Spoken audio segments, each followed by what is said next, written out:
Jak wytrzymamy challenge, to jest spróbuj... Znaczy dobra, bo chyba mamy aktualizowane regio. No, Day 2 mamy oczywiście, no Pokémony jak zawsze, te karciane startują trochę później. Choć z drugiej strony są chyba najchętniej oglądane.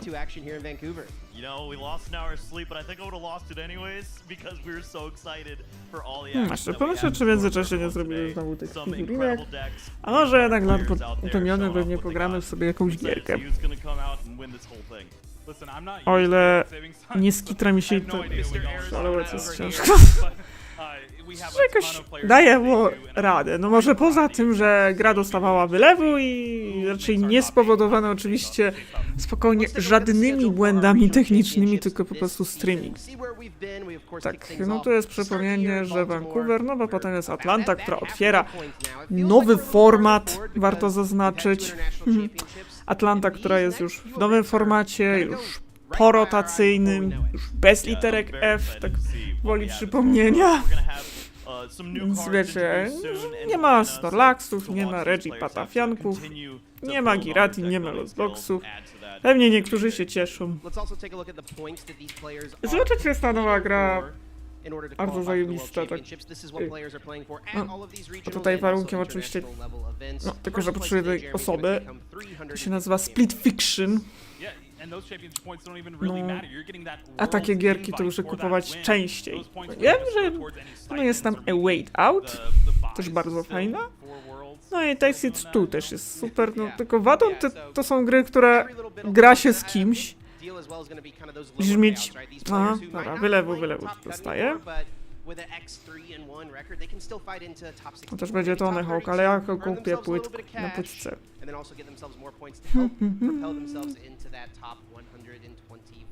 O, dodatki.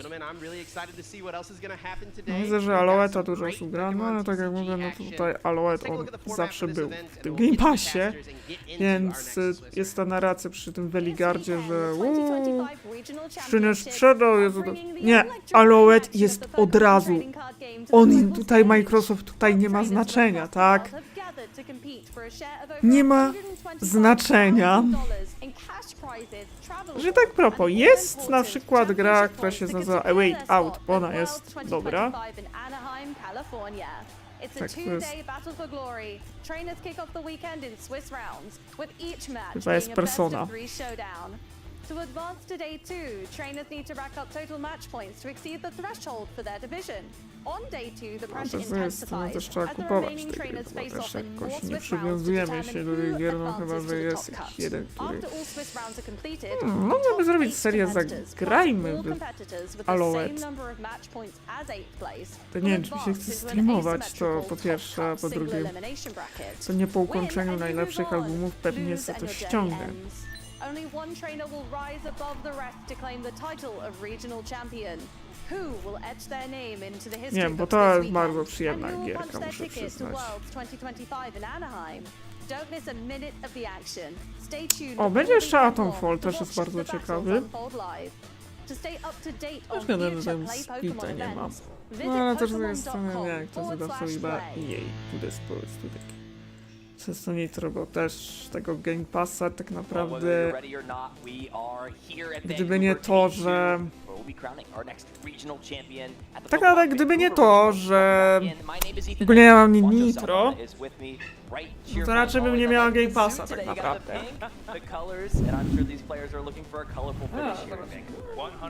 I mean, I appreciate you matching pins with me, Ethan. Yeah, you see a little bit. I see a little bit of teamwork, but again, it's gonna be such an exciting day. We're just a couple of games away to crowning a champion, to someone earning the rope invite, to someone being $10,000 richer. It's gonna be an amazing day.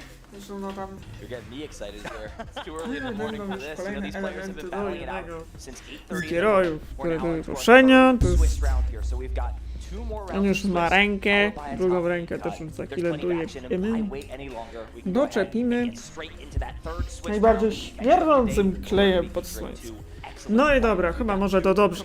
No i mamy tutaj naszego Andrew Hendricksa, czyli świeżego gracza, który naprawdę robi już i tak furorę. No i Samluta Kikaputa. Jeżeli dobrze to czytam, no cudzoziemiec, tak. Ale tak, mamy Andrew Hendricksa, który oczywiście ma na koncie m.in. wygraną w NACA, no i oczywiście został czempionem też w Indianapolis w regionalsach, no i gra oczywiście dragapultem, czyli no dość popularny pick. Warto zaznaczyć, że Hendricks bardziej zasłynął z losboxów, chociaż warto zaznaczyć, że próbował innymi dekami, takimi jak Dialga Metal, który oferował Dialdze jedyną swoją niepowtarzalną wygraną. Więc tak, Hendricks jest dość bardzo uzdolniony i bardzo dobry gracz, który oczywiście gra w różnych, ale bardziej większość ludzi może najprawdopodobniej kojarzyć jego bardziej z losboxowych buildów. Ale gra też czymś innym. No dzisiaj poszedł oczywiście dragapultem, no bo dużo osób no idzie dragapultem. No i mamy jeszcze Samlita, który oczywiście gra Lugią. Warto zaznaczyć oczywiście to, że Lugia posiada Reggie Gigasa. O, dwa draglocki! Ała! Jest jeden Arwen, jeden boss. W sumie jedyny boss, bo każdy, kto gra dragapultem, wie, że boss boli. Kurde, boss w prizach to jest najbardziej bolesna rzecz. Draglocki to jeszcze najmniejszy problem, ale boss potrafi w prizach zdecydować, bo kurde, bo gdyby nie to, że sprajzował mi się boss przy Archaludonie, no to tak naprawdę bym mogła wygrać, a tak kurta jak to zmienia. Ten jeden boss to jest taka bolesna zmiana. Lugia V-Star has access to is of course that Minchino Pokemon with 110 HP. Well, hey, you know what? V-Star does 130 No, to tu the mamy bench. duchy i tak, no widzę, że Samulit gra Squawka. No jest Amerykaninem, ale Kuka da pół. Ale on jest chyba imigrantem, no tam w Stanach jest dużo, raczej pod... O Jezus! O wow! Co tu się stało? O nie! Hendricks zrobił pas! Chyba powinno być bingo. Pas. Nie touch pas, tylko po prostu pas. Mamy sytuację, w którym właśnie Lance mógłby mu coś uratować. Tak, jest oczywiście pogromca dragapultów, Reggie Gigas.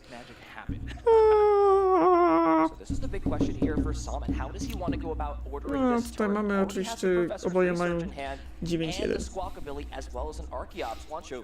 I mean, you're the expert here. You played this deck a lot. You know, you have access to both options guaranteed at this point. Do you use the research thinking that's your best supporter and then wait off the squawk ability? Or do you use the squawk and see if you've got a better option afterwards? I do like the research just because you draw a little bit more. Maybe by drawing that maybe one extra card, you could draw into the Archeops and then swap away. But also, again, it's such a double-edged sword playing Lugia V-Star. You play so many of these special energy recovery is... No dobra, no mamy tego skoka na aktywie, czyli wiecie, możliwy będzie ten skok Sis. No mamy już tą Lugię, ale też pytanie, mamy tutaj dwa researche, mamy tą... Okej, czy chcemy, aby na pewno... Okej. Research. Dobra, mamy jednego Archopsa, ale drugi pewnie dojdzie przy okazji. Więc tak, mamy Research, który dyskarduje oczywiście Researcha, Ursalunę, mamy Jelenia, czyli Wirdiravi, ale on by się nam przydał raczej na później. Co mamy?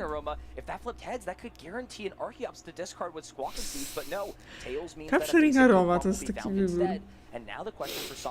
No, to raczej jest takie, no, heads lub tails, co ja tu chcę. No, jeszcze lepiej. A nie, on... Tailsa? On miał Tails? Tak, Tails! Nie za bardzo, no wiecie, bo tutaj Capturing Aroma to przynajmniej daje, a nie, no ma tutaj. Now the question is, do we even use the Squawk and Seas? There's now 2 Archeopses in this discard pile. I'm sure Summit is already happy. Soon, this Lugia V-Star will be evolving, and those Archeopses are going to be hitting the bench, and I'm sure Chyba nie he's użyję. going to be glad just grabbing the Lugia V-Star. Znaczy tutaj Motivate akurat tutaj nie działa, bo musiałaby być jakaś basic, bo skład podczepia basicowe energie, warto zaznaczyć. Budu, Itchy Pollen could shut off that option, so you know Summit's just gonna say, I'm gonna get this piece in hand. You know now that I have this Lugia V-Star. Jest top-tek w postaci Badu. Znaczy tu widzę, że Hendrix gra tą wersją z duchami. Hard drawing into it. Luckily there is a lance in hand, so we can start getting those key dragon Pokemon into play. No właśnie, to jest ciężko. Czy idziemy bardziej w dysrupcję, czy może jednak? No setup, tu jest takie problematyczna rzecz. Ach, a mamy lepszy wybór. No i dziś, że idziemy w... No i w końcu pierwszy deck search po stronie Hendrixa. No. Znaczy no wszyscy... A, no raczej Hendrix gra takimi klasykami jak... Ten Lumineo to już jest już smutne. This Iron Hands is going to be guaranteed safe the following turn, and from there it's just a boss's orders plus a Jewel Breaker, and you know that's the 6 prize cards right on board already. Yeah, I like that game plan. I would have preferred to see this Regigigas maybe instead of grabbing the Iron Hands, putting Regigigas in play. Yes, is a great Pokemon. However, it does have lower HP, 160. Getting hit by something like a Dusknoir plus an attack from the Dragon Ball does take care of it, and it is one of your best attackers into this matchup. No dobra, co tu się dzieje? Raczej chyba będziemy szukać 3 dripi, żeby nam się tutaj... A tam patrzę, gra odkurzacz, czyli klasy. To już jest taki, no chyba taka bazowa, taka lista, widzę, 2 Dusknoiry akurat są tutaj, więc...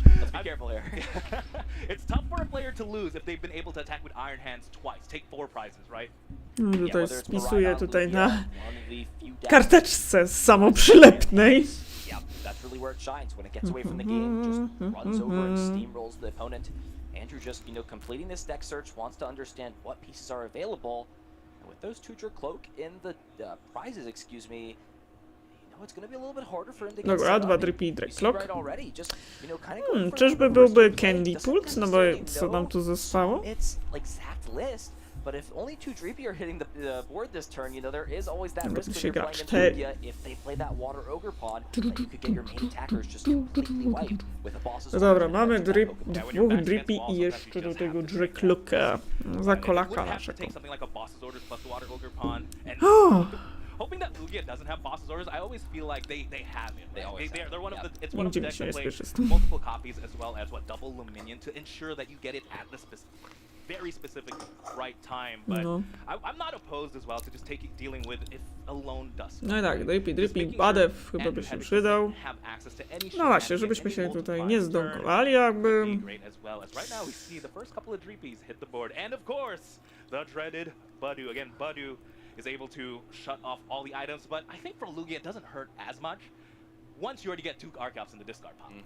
No wiecie, żeby this było... is just another point here, going back to it, where yeah, if Summit had just grabbed the Iron Hands instead of Ale his on chyba gra Regigigas, Switcha? it would have just been a guaranteed 2 prizes, but No like nie, you ma said, deskę, dobra, maybe just deseczkę. thinking a little bit too far down the line. Okej, And now mamy with Iron dechę. Lock going into play, there's gonna No be i no way to 10. search out this Iron Item Hands, meaning lock, unless item Summit lock. can just naturally draw into that Iron Hands EX, he's going to be limited to just take 1 prize card, especially with the Buddy Pollen slowing things down. Excuse me, not Buddy Pollen, Itchy Pollen. You know, Poppins, Pollens. Itchy Pollen! They're both round shaped though, so you get a little bit of both sometimes. And just like that, Itchy Pollen, 10 damage, first damage of the game, as well as item lock. Very interesting to see Andrew opting not to evolve a Duskull into the Dusclops. Typically, Dobra, Iono, wredne Iono. Tak, to przyszło, Iono. Just know why. I mean, especially now, post an Iono, now that Dusclops is now in the bottom of the deck. O, czyżby on miał Legacy Energię na ręce? Chyba to nie są rzeczy, które widzę, że też w międzyczasie mamy Fezana z Kibidi. By using that, To będzie ciężko, no. maybe you don't draw into it.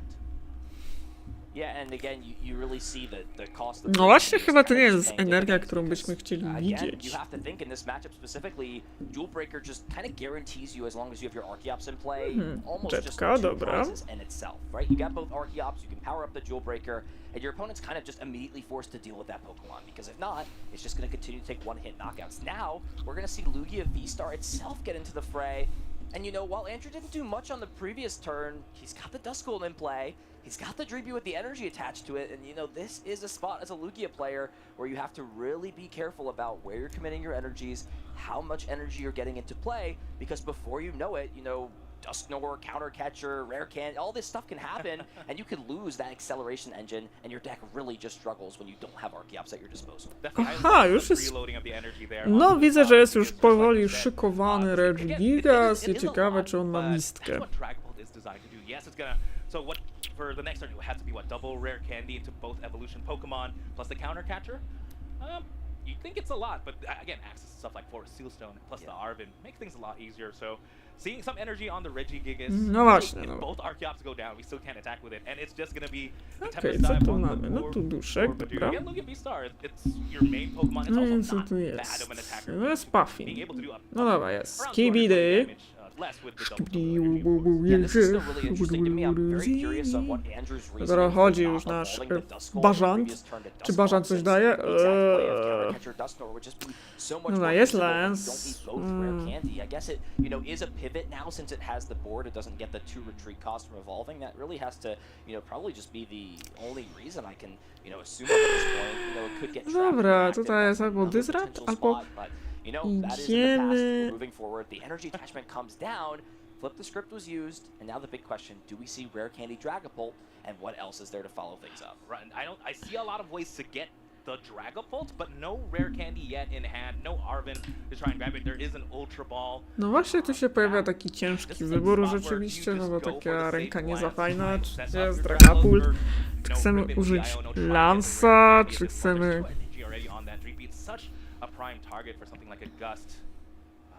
Looking here, again, with no access to Luminion either, there's no way to easily grab those 2 pieces. Curious to see what the grab is here. Probably, again, No chyba będzie Dracloak, Dracloak. and then a post in Iono. Again, that has to be my guess. Again, still trying to think about that Duskull play. Because even if you evolve into the Dust... Yeah, if you evolve into the Dusclops, you can't get stuck, because you can always just pop yourself. Yeah, it does sort of tunnel you into, you know, sometimes giving your opponent a Dobra, problem you to don't się... necessarily want to, right? If you're missing mamy the rare jakiś candy Recon Dragapult, Directive, you know, doesn't really get a lot of value, okej. especially if you're not combining that with a powerful Phantom Dive. But at this point for Puffinki. Andrew, you know, played the Ultra Ball and actually ended up discarding lands to find the Dracloak, deciding to just keep Iono as the supporter card, but, you know, Solid's still at a pretty large amount of prize cards, right? He's still got 5 prize cards left, I think 7 cards in the hand, so you're not really providing too much disruption, and I mean, what's the hope here off of this Iono? You're just gonna, you know, naturally draw into tylko ta rare Iono. candy Dragapult? I mean, you've only got the 2 rare candy in your deck. It's pretty unlikely that's gonna happen. Yeah, I do have to wonder, Wancho, you know, what is your exact approach? I mean, Summit did make an interesting decision to attach this double turbo energy. It doesn't seem very consequential, but, you know, how could that provide, you know, a little bit of risk down the line? No, Counter, Catcher, Regi, Patafiana... No i Iono. Tylko lobnudmy się jeszcze o to, żeby nie było bossa.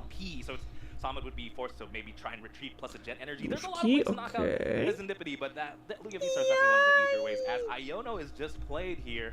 Again, it definitely more for draw. Czy dojdzie coś? In the mode of disruption. Okej, no jest źle. Powiem tak, jest źle. Nie ma Candy, nie ma Pulta. In play, you're essentially just disrupting, hoping he doesn't maybe find an Iron Hands, and in the combination with that counter catcher, Regigigas is tough to retrieve. That could be the case.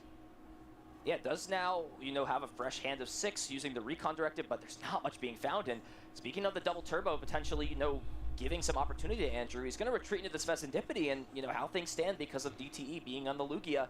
This Vesindipity, for the time being, is safe, but Andrew, you know, not evolving that Dreepy. O nie, Lumineon! And look at this hand here for Summit. Did find the jet energy. No This kurde, Regigigas is one jest hefty Lumineon, boy. poszukamy Having that sobie special bossa, energy to pivot pozbędziemy out, się. That's going to be a solid piece. Yeah, again, but with the jet energy, that still doesn't solve the case of what are we gonna use to attack again. I have to point out the double turbo energy once again. Is there something something better, possibly. There is a nest ball, so we could use a combination, maybe attacking with the Weird Ear at this point. Maybe grab the energies, maybe clean up the energy on the Lugia as well. We'll have to see here. There's the nest ball. Yeah, so this is a really interesting spot here, I have to imagine. You know, if you're Summit, Tak, you could no i think wchodzi about this oczywiście specifically Jeleń, as a Weird grind two price które target for a Weird Ear, but, da you know, 40 Washo, za każdą I honestly energię, którą wanna, się you po know, niego bring it potmie. onto the table. What if we were just to knock out the Dreepy with all the energy here, especially knowing, you know, that a lot of lists aren't playing Crispin. You know, you can put your opponent into a spot where they immediately have to, you know, play their energy down, play their Sparkling Crystal, and then if they do that and you can just knock them out, then you're in an excellent spot. You know, it's sort of, you know, you can sometimes be a deer in headlights and just kind of be stunned by what options are here. It seems like that's the option Summit is going to go for, though. Put this Weird Ear on the bench and use that Frontier Road in combination with Jet Energy. It really No was tak, Jet a, Energy czy nie that użyjemy brought bossa, Weird Ear tylko to po the prostu forefront of znokautujemy in Lugia again. Fezana Very Skibidi. happy Pokemon. You may be confused by all these energies attached I lecimy po to dwa that prizy, Pokemon. Again, okej. Frontier Road ability. The minute this Weird Ear jets to the front, it's going to go ahead and grab all the energy it could possibly want. It's not going to be too much to knock out something No like dobra, this. no ability, ale but leci ten also- Weird Ear, będziemy nokautowali but also we're Fezana. using Weird Ear to knock out something like Dragapult. There could be a world where maybe we preload a little bit more onto the Weird Ear, but again, with the threat of this specific ghost Pokemon, the Dusclops, maybe it's not that safe, right? 220 HP. It seems like No, some ja Pokemon oczywiście reach it, but was. with the power of the ghosts. Uuu, Very, very dangerous. And we are going to see the uuu. Frontier Road ability. That's a lot of double turbo energies. You just have to count it out. For each energy, it's 40 damage. Double turbo counts as 2, but minus 20, so just count that as 60. So right now, that's 180, 300, 220. So it's a little bit more. Yeah, so I think it's just debating, do I want to put this thing to 260? That way if I use another Primal Turbo, you could go to the active spot. Oh, okay, this is a very mystical deer we have here. This thing is No loaded właśnie, with all mamy już sorts of rzeczywiście energy, so, jelenia naładowanego. that is a little bit unorganized, so, you know, it's going to be a little bit hard to tell. Ja Lugia cóż. V-Star losing its energy card. And, you know, this is sort of a way to kind of counteract the double turbo coming on earlier. However, you know, if your plan was to just knock out the Pheasantipity, it would have just been a little bit easier if you didn't commit that double turbo. Yeah, if I'm counting right, this is No, around kuszącą 300 opcją jest damage right ogólnie now on Fez that Weird Ear. Skibidi. Pheasantipity has 210 HP. Maybe it's just bait, right? Maybe it's a bait just to deal with the Dusclops right now. Just take it. Just pop it right now. Deal with this Weird Ear at this moment. No because jas, it's such a threat, 210. and maybe prevent multiple prize turns. Because yes, you do have to pop your Duskull, but you're still essentially only taking 2 prizes that turn. Yeah, and with all things considered, you know, Samet's put himself in a spot where he's kind of prepared to deal with whatever happens next turn. Even if both Archeops go out, like you said, this Weird Ear having enough energy on it that it only needs a manual attachment to be in range of a knockout onto the Dragapult EX. That's a big piece to note. You invest all of these resources, and No if you dobra, don't czyli pop that co, Dust spalamy right, wszystko. Summit would go down to 2 prize cards, and that last 2 prize knockout would win him the game. Yep. Bo With the tutaj energy of the chyba Regigigas too, that's just a big piece to have so many threats available. mamy I don't think ducha that's as good as dużego. Dragapult No to is da as jeszcze dealing myślimy, with, co by tu with stawić threats. na There are 2 aktywa. massive ones right now. Again, that Weird Ear, sorry, this Weird Ear Zobaczę, can knock out everything. This Regigigas can knock out everything as well. Ale widzę, How że do tej you take nowej both these gry Pokemon, and both Pokemon have fajnej nie have ma, the jest to HP, liczb, 220, którego mam. 160, and you haven't been able Okej, to attack dobra. this yet. There's one ghost in play. The writing in the wall might be here for Andrew Hedrick. Jest Arwen, Is a okej. potential world, you know, it is kind of No, na unlikely, cukiereczka but, lecimy, tak. you know, if you can combine something like Cursed Blast with Radiant Alakazam here, it would actually get you all the math you need, right? If you put 130 onto the Regigigas on the bench, and then move the 20 from there to the active Weird Ear, it would knock out the Weird Ear with dobra. Phantom, and then the benched 5 damage counters 4 would actually Arweny knock out są, the dobra, Regigigas no as to well. mamy And I think that was przygotowanego a big missing kolejnego piece here for Dragapulta Summit. He opcję. could have left something like a missed energy on that Regigigas. You know, you force your opponent to have one more potential resource, and that could be, you know, a piece that, you know, maybe Summit wasn't expecting a No, combination of cards. And I think Andrew may see the door here as a potential option, immediately now powering up the Strict Cloak, seeing that that's going to be an easier option to just not have to need Rare Candy this turn. Yeah, that makes a lot of sense. Again, especially since Summit does play 3 copies of the Miss Energy. Ultra Yes, Ball we do i... see, tak, 2 Ultra Ball, copies dobra. already here protecting both these Pokemon, but I would, yeah, again, that's correct. I would have loved to seen it protect probably the more important target. Yes, you're protecting yourself from maybe multiple prize turn, but you're not protecting your main attackers, really.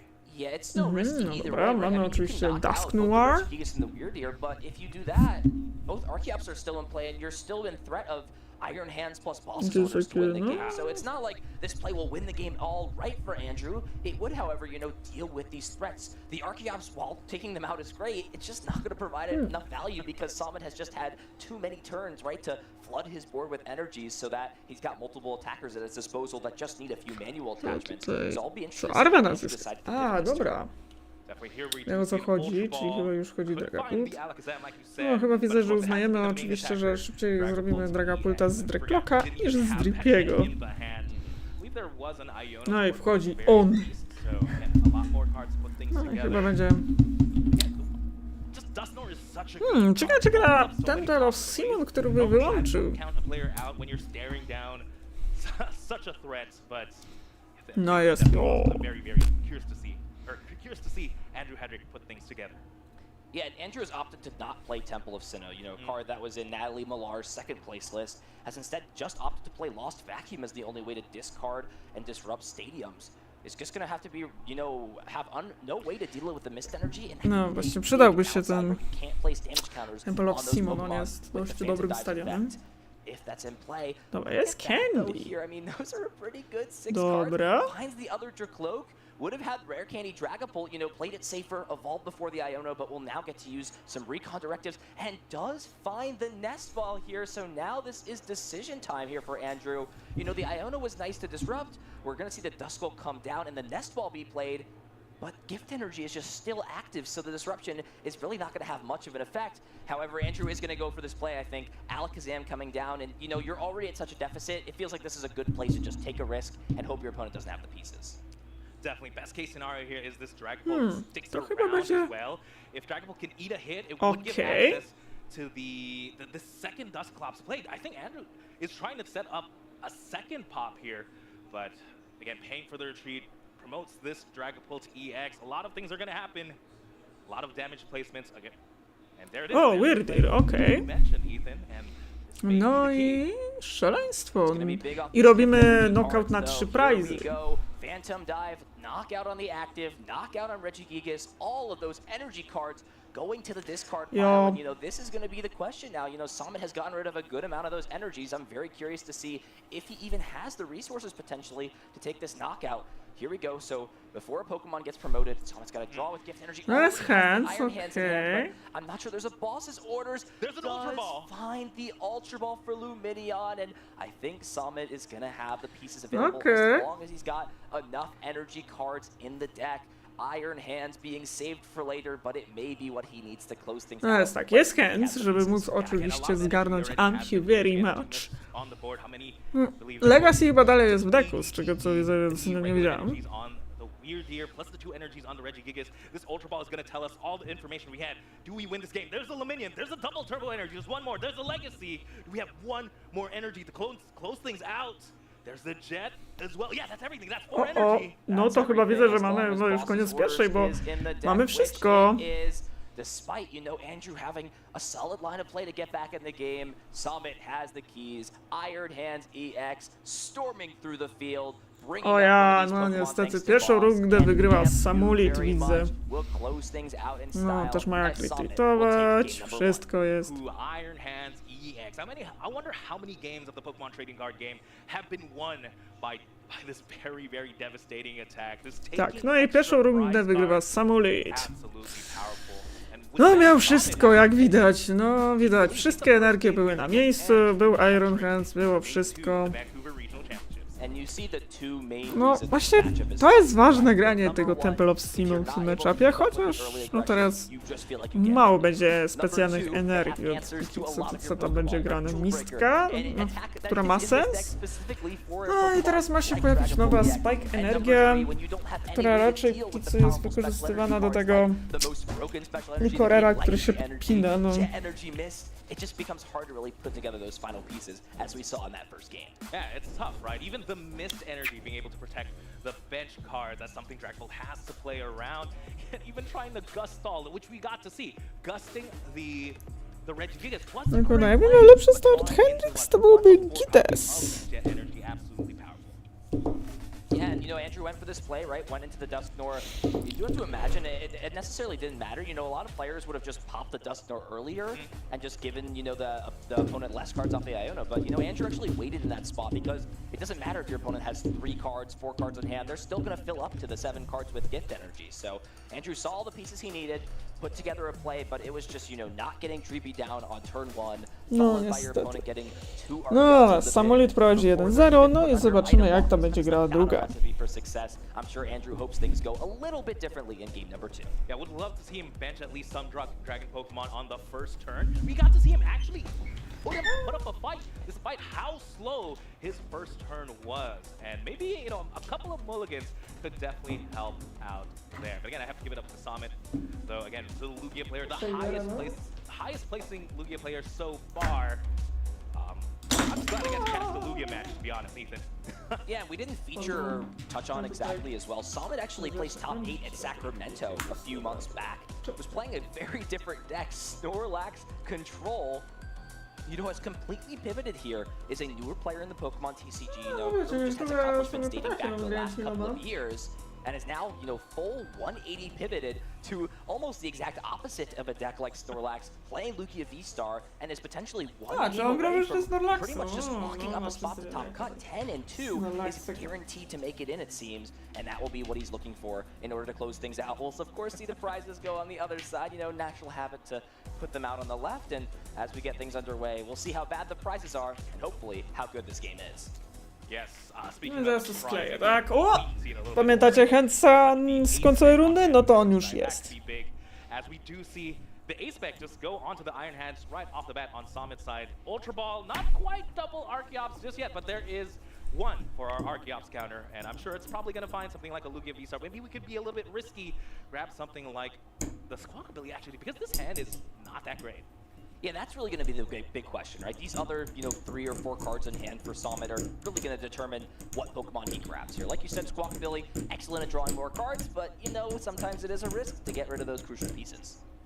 Yeah, losing the crucial pieces, as well as maybe off the 6, you might not even draw Lugia V, and that should always be the step 1 here. Here's to see what Summit tries to grab. Again, looking at his prizes, double Mist Energy could be big. I mean, O ja, 2 mistki kurde w tym matchupie poszły, no niestety się schowały i się skitrały w prizach. Ja. Dlatego jeszcze Minchino, no i jedna Lugia, no i 2 mistki, które pozwoliły się chronić. So we'll just take this opportunity, like always, all good players do this, check to see what cards are in the prizes, what cards are unavailable. Like you mentioned, Squawkabilly EX comes down into play. You know, it's always a little bit of a tight moment in your chest sometimes when you don't have that Lugia V down. You know, you maybe get 1 or 2 Archeops in the bin, but it's all for naught if you can't threaten that turn 2 Summoning Star. Yeah, and the Regigigas in hand as well means that you have to drop it at this point, right? No, it looks like we are foregoing the Regigigas, and without Thornton, that's staying in the discard pile. That's something Andrew Hedrick does not have to worry about. We may have to go the Minchino route at this point. 6 cards, though. We see an Ultra Ball, that should lead into a Lugia. And double capturing Aroma. All this needs to be is Tak, one ja head, and that will be Aroma, what dobra, poleciała za końcową kostka i tu mamy oczywiście Tailsa, czyli Basic. At least that guarantees the Lugia V. It will come down into play, but this is a big other capturing Aroma. If this is heads, this will guarantee 2 Archeops in the discard pile. It is heads. That is a huge hit here. You know, these coin flips can seem a little bit inconsequential, right? You got plenty of zaraz, bo Samolit to jest właśnie autor tego Snorlaxa, jeżeli moja pamięć się nie myli. Właśnie muszę sobie zobaczyć, ale to jest chyba chłop, który grał takim ciekawym Snorlaxem, to taki nie byle jakim, bo mamy do czynienia z jakimś Snorlaxem na klewkach. But this makes things a lot easier. 2 Archeops now in the discard pile for our Archeops counter, and Lugia V-Star in hand. Very, very similar position to game 1, but if anything, a little bit better just because the Iron Hand's already in the active. Yeah, so Summit kind of, you know, got part of both worlds. You know, tried to play a little bit safer, not benching the Regigigas to prioritize just that extra bench space for maybe something like Luminion to guarantee, you know, double Archeops off of the Summoning Star. However, coś skubię. at the same time, you lose that powerful resource, and Summit was Nie, able to get to niektóre this spot warstwy with that tej bench space farby open. się tak... You know, I wonder if this matchup, if you gotta take some calculated risks and keep around a powerful Pokemon like Regigigas, and that could totally come back to bite him in this series. Yeah, he may be thinking he already has a very, very powerful Pokemon in his Iron Hands. The Iron Hands right now, completely safe. He should at least take 2 prizes, and best case scenario, possibly even take 4 on a targeted knockout, thanks to the, Dobra, to zobaczymy, zaraz to extra skleimy. as we are gonna see a nest ball here. Okej, mamy kryształ w prizach. Again, just counting out A chyba nie gra on. what Pokemon, Mam nadzieję, że what items. Crispin też jest jakąś opcją. Yeah, No i Fezan z Kibili.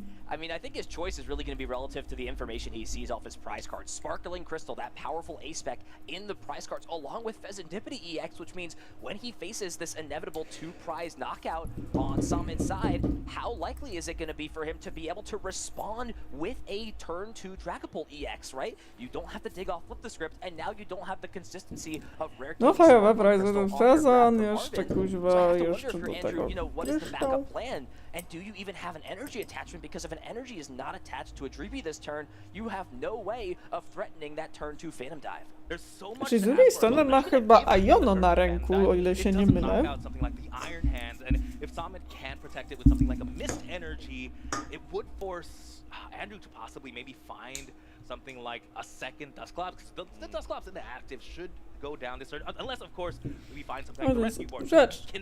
We Czyli sam fakt, że Hendriksa dedicate będzie an grał. energy attachment to the active. Wykupiły stadionu.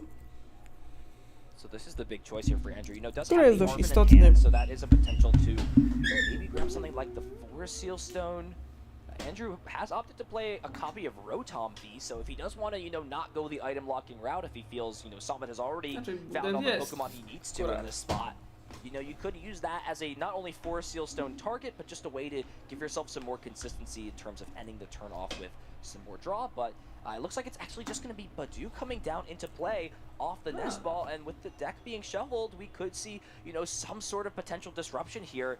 Knows that Lugia V-Star is in the hand off that Ultra Ball, wants to put it potentially to the bottom of the deck with Iono and force him to draw into it. The terrifying thing is, Okay, and you yes, mentioned it earlier, Bulba. let's go ahead and map out where our Lugia V-Stars are. There's one in the hand, and there's one in the discard pile. If we can disrupt No. and item lock, Dobra, not mamy have Bulbę. access to anything, any of Summit's ball search, it may be a little bit tough to find that last Lugia V-Star lurking in the deck. No, the last Lugia V-Star is actually in the prize cards. Oh, wow. So an item lock in combination with an Iono would guarantee no Lugia V-Star next turn. No dobra, It wouldn't czyli necessarily be a Iono guarantee. robi. Let's not forget about No, Shock. tak jakby That nie is zawsze a trzeba very użyć important Arwena w supporter pierwszej. card, so Najlepszą it's not rzeczą necessarily może a być guarantee. And jeszcze maybe a użycie reason, po right, prostu. that Summit left that bench space open so that Luminion could get played in combination with the Jock to find that piece, but with no way to search Luminion, it's still going to be very difficult. So both players going to get 6 cards, and what a draw here for Andrew. Who needs Lance when you just draw into triple Dreepy and a Lance to follow for the following turn? Let's go, Andrew. What a great draw Tak, there z for him. Iono wyszły dwa dripulnie. Let's go! Yeah, maybe leaving the bench space open for something like the Luminion as well. No could to be mamy starters. There's already one in to. play. It's fairly safe in Czyli- the bench, but no, we're No i going all duszek. out. We could really pop off the next couple of turns, and a lot of pressure here now on Summit. No, Is there a idź. drop? Top deck. Top deck! O nie, no i mamy top deck. Jacqueline Jacqueline Paskuda się pojawiła. Plan by się udał, gdyby nie ten ścipski.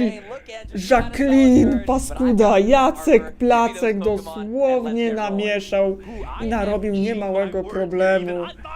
Tak, no to wiecie, jak Jacuś zrobił nam tu smroda. To jest to, udałoby się dysrupcja, gdyby nie fakt, że dostaliśmy po prostu Jacqueline Paskudę. Chyba lepszym określeniem tutaj w tym przypadku byłby po prostu Jacek Placek, jak to się mówi. Jacek Placek, największy złoczyńca. Co dysrupcji. No i hecik. No i też. Looks like there was To jest another takie out. wszystko by This się message udało. goes as well to finding Pokemon. This is a stadium card, not an item card, so that is something you play, but it does depend on the coin flip. It No was ale tu there. można powiedzieć faktycznie top deck, bo ten Jacek placek no niestety uratował przeciwnika. To jest taki adekwatny faktycznie top deck, bo rzeczywiście no, to jest taka deska ratunkowa, kurde, w top decku mieć. Again, I'd like to see the mist on the Iron Hand, just because the only way to really deal with it is what you hit it for 200, maybe a ghost. You want to play around the whole gusting option. Yes, there is 2 prize, but there should still be 1 more in the deck. But maybe saving it for a little bit more important Pokemon. I can't think what, just because we did see the Regigigas already hit the discard pile. Maybe something like maybe saving it for the Minchino, just because it has 70 HP. Play around the Alakazam. So I'm not opposed as long as we get the gift. That's the bare minimum. Yeah, and actually deciding to commit another gift energy to this Lugia V-Star. So just having those options, we're going to see amp you very much. 2 prize cards, thank you very much. Summit going ahead and taking a 2 prize lead again. And action is on Andrew, and I mean, he has the Lance here. We can get triple Dracloak into play, but you know, the Nest Ball can't even grab something like Pheasantipity either, because it's in the prize cards. I really wonder for Andrew, do you just use that as fodder for something like Earthen Vessel to guarantee? It looks like we'll just see the Lance be the supporter played. Triple Dracloak, I'm sure, will be the grab. And from there, Andrew just has to, you know, dig through it and really think in his mind, what is the realm of me being able to come back as a possibility? Because as things stand, if this Iron Hand doesn't move out of the active spot, or even if it does, if you leave up a Pokemon that has 100 HP or less, it's getting knocked out for 2 prizes again next turn. No to pięknie, trudność nie wylosowało. For this turn, just to put it into the active for something like a boss's order. Kurde, no nikt się nie spodziewał. Teraz Jacqueline, no troszeczkę widać, że popsuł plany. Wszystko szło super do czasu, kiedy pojawiła się Jacqueline paskuda. No, Buffin czy... Very, very good position here for Summit. Again, that Iron Hand is going to take 4 prizes. More importantly, all these energies right now on Lugia, yes, may seem excessive, but setting up for a potential weird play just to close things out. Yeah, interesting sequencing here from Andrew. Just decided to, you know, not use the Earthen Vessel before using these recon directives. You know, sometimes it's good to just get some cards you don't necessarily need excessive of out in this position.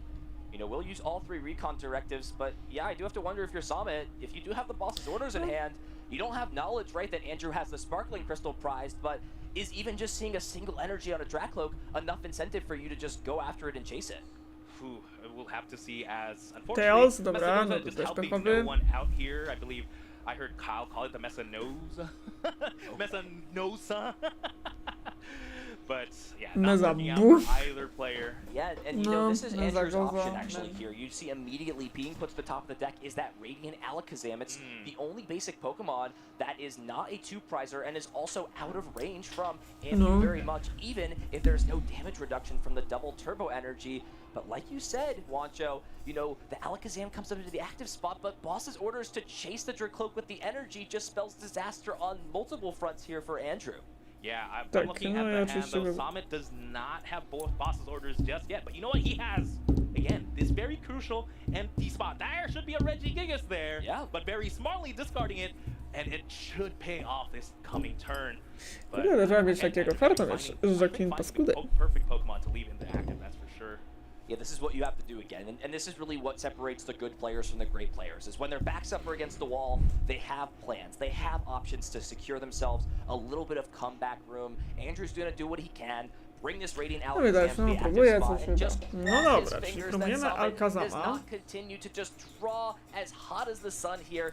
We'll see the message goes and kick things off. It's a tail, so dobra, czyli nie zdobywa as long as there's an Ultra Ball in the hand with Illuminion, that could guarantee yet another boss's orders 2-prize turn and remove another option for Andrew to not be able to Phantom Dive on the following turn. That one energy in kurde, trudno się wylosowała jeszcze te ręce, kurde, plany by się udały cudownie. Zawsze zawysła Jacqueline. Paskuda, tak? Wszystko to jest taki typu wszystko by się udało. Will not have an attacker next turn. Well, maybe Jet Headbutt, but Yeah, and you know, this is an interesting choice for Summit. Sometimes you can, you know, be a little bit afraid of the Dust Snore in the following turn and maybe, you know, tunnel into knocking that Pokemon out instead.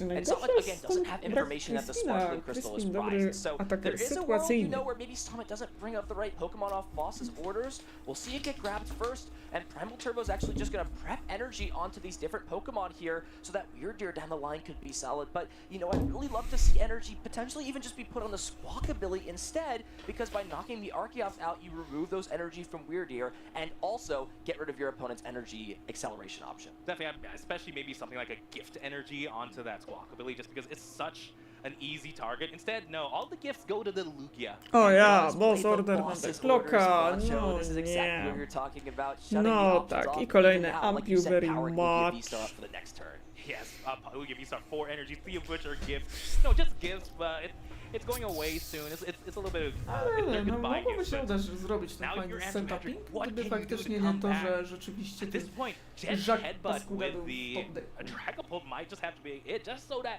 you can have damage on the board, just so that No you dobra, do Science, have zaraz, a bigger Pokemon in the active.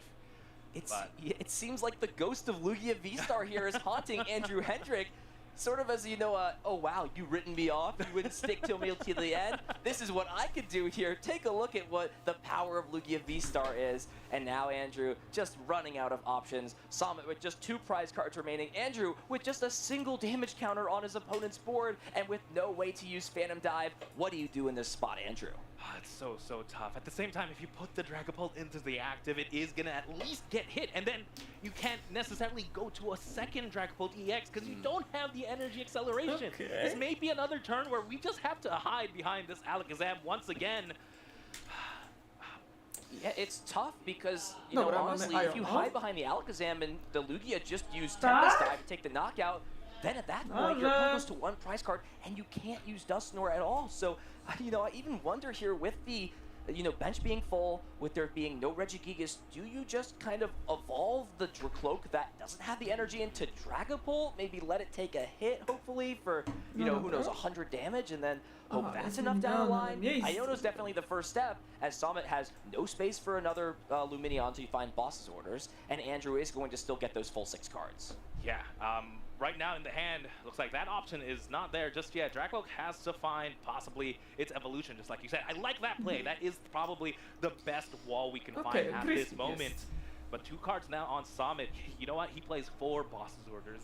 So it's not out of the realm of possibility for him to just top deck it here. And, you know, based on what his top deck job, his aura at this point. His plot armor, yeah, everything seems like main character energy for Summit here. He is on another excellent run. We'll see Mesagoza now be used as blind tails, right? If that was heads, that could, you know, guarantee the Dragapult. It seems like Andrew will have to, you know, maybe expend a couple of resources that he previously wouldn't like to here with an Ultra Ball. Will still find that Dragapult EX if he still chooses to.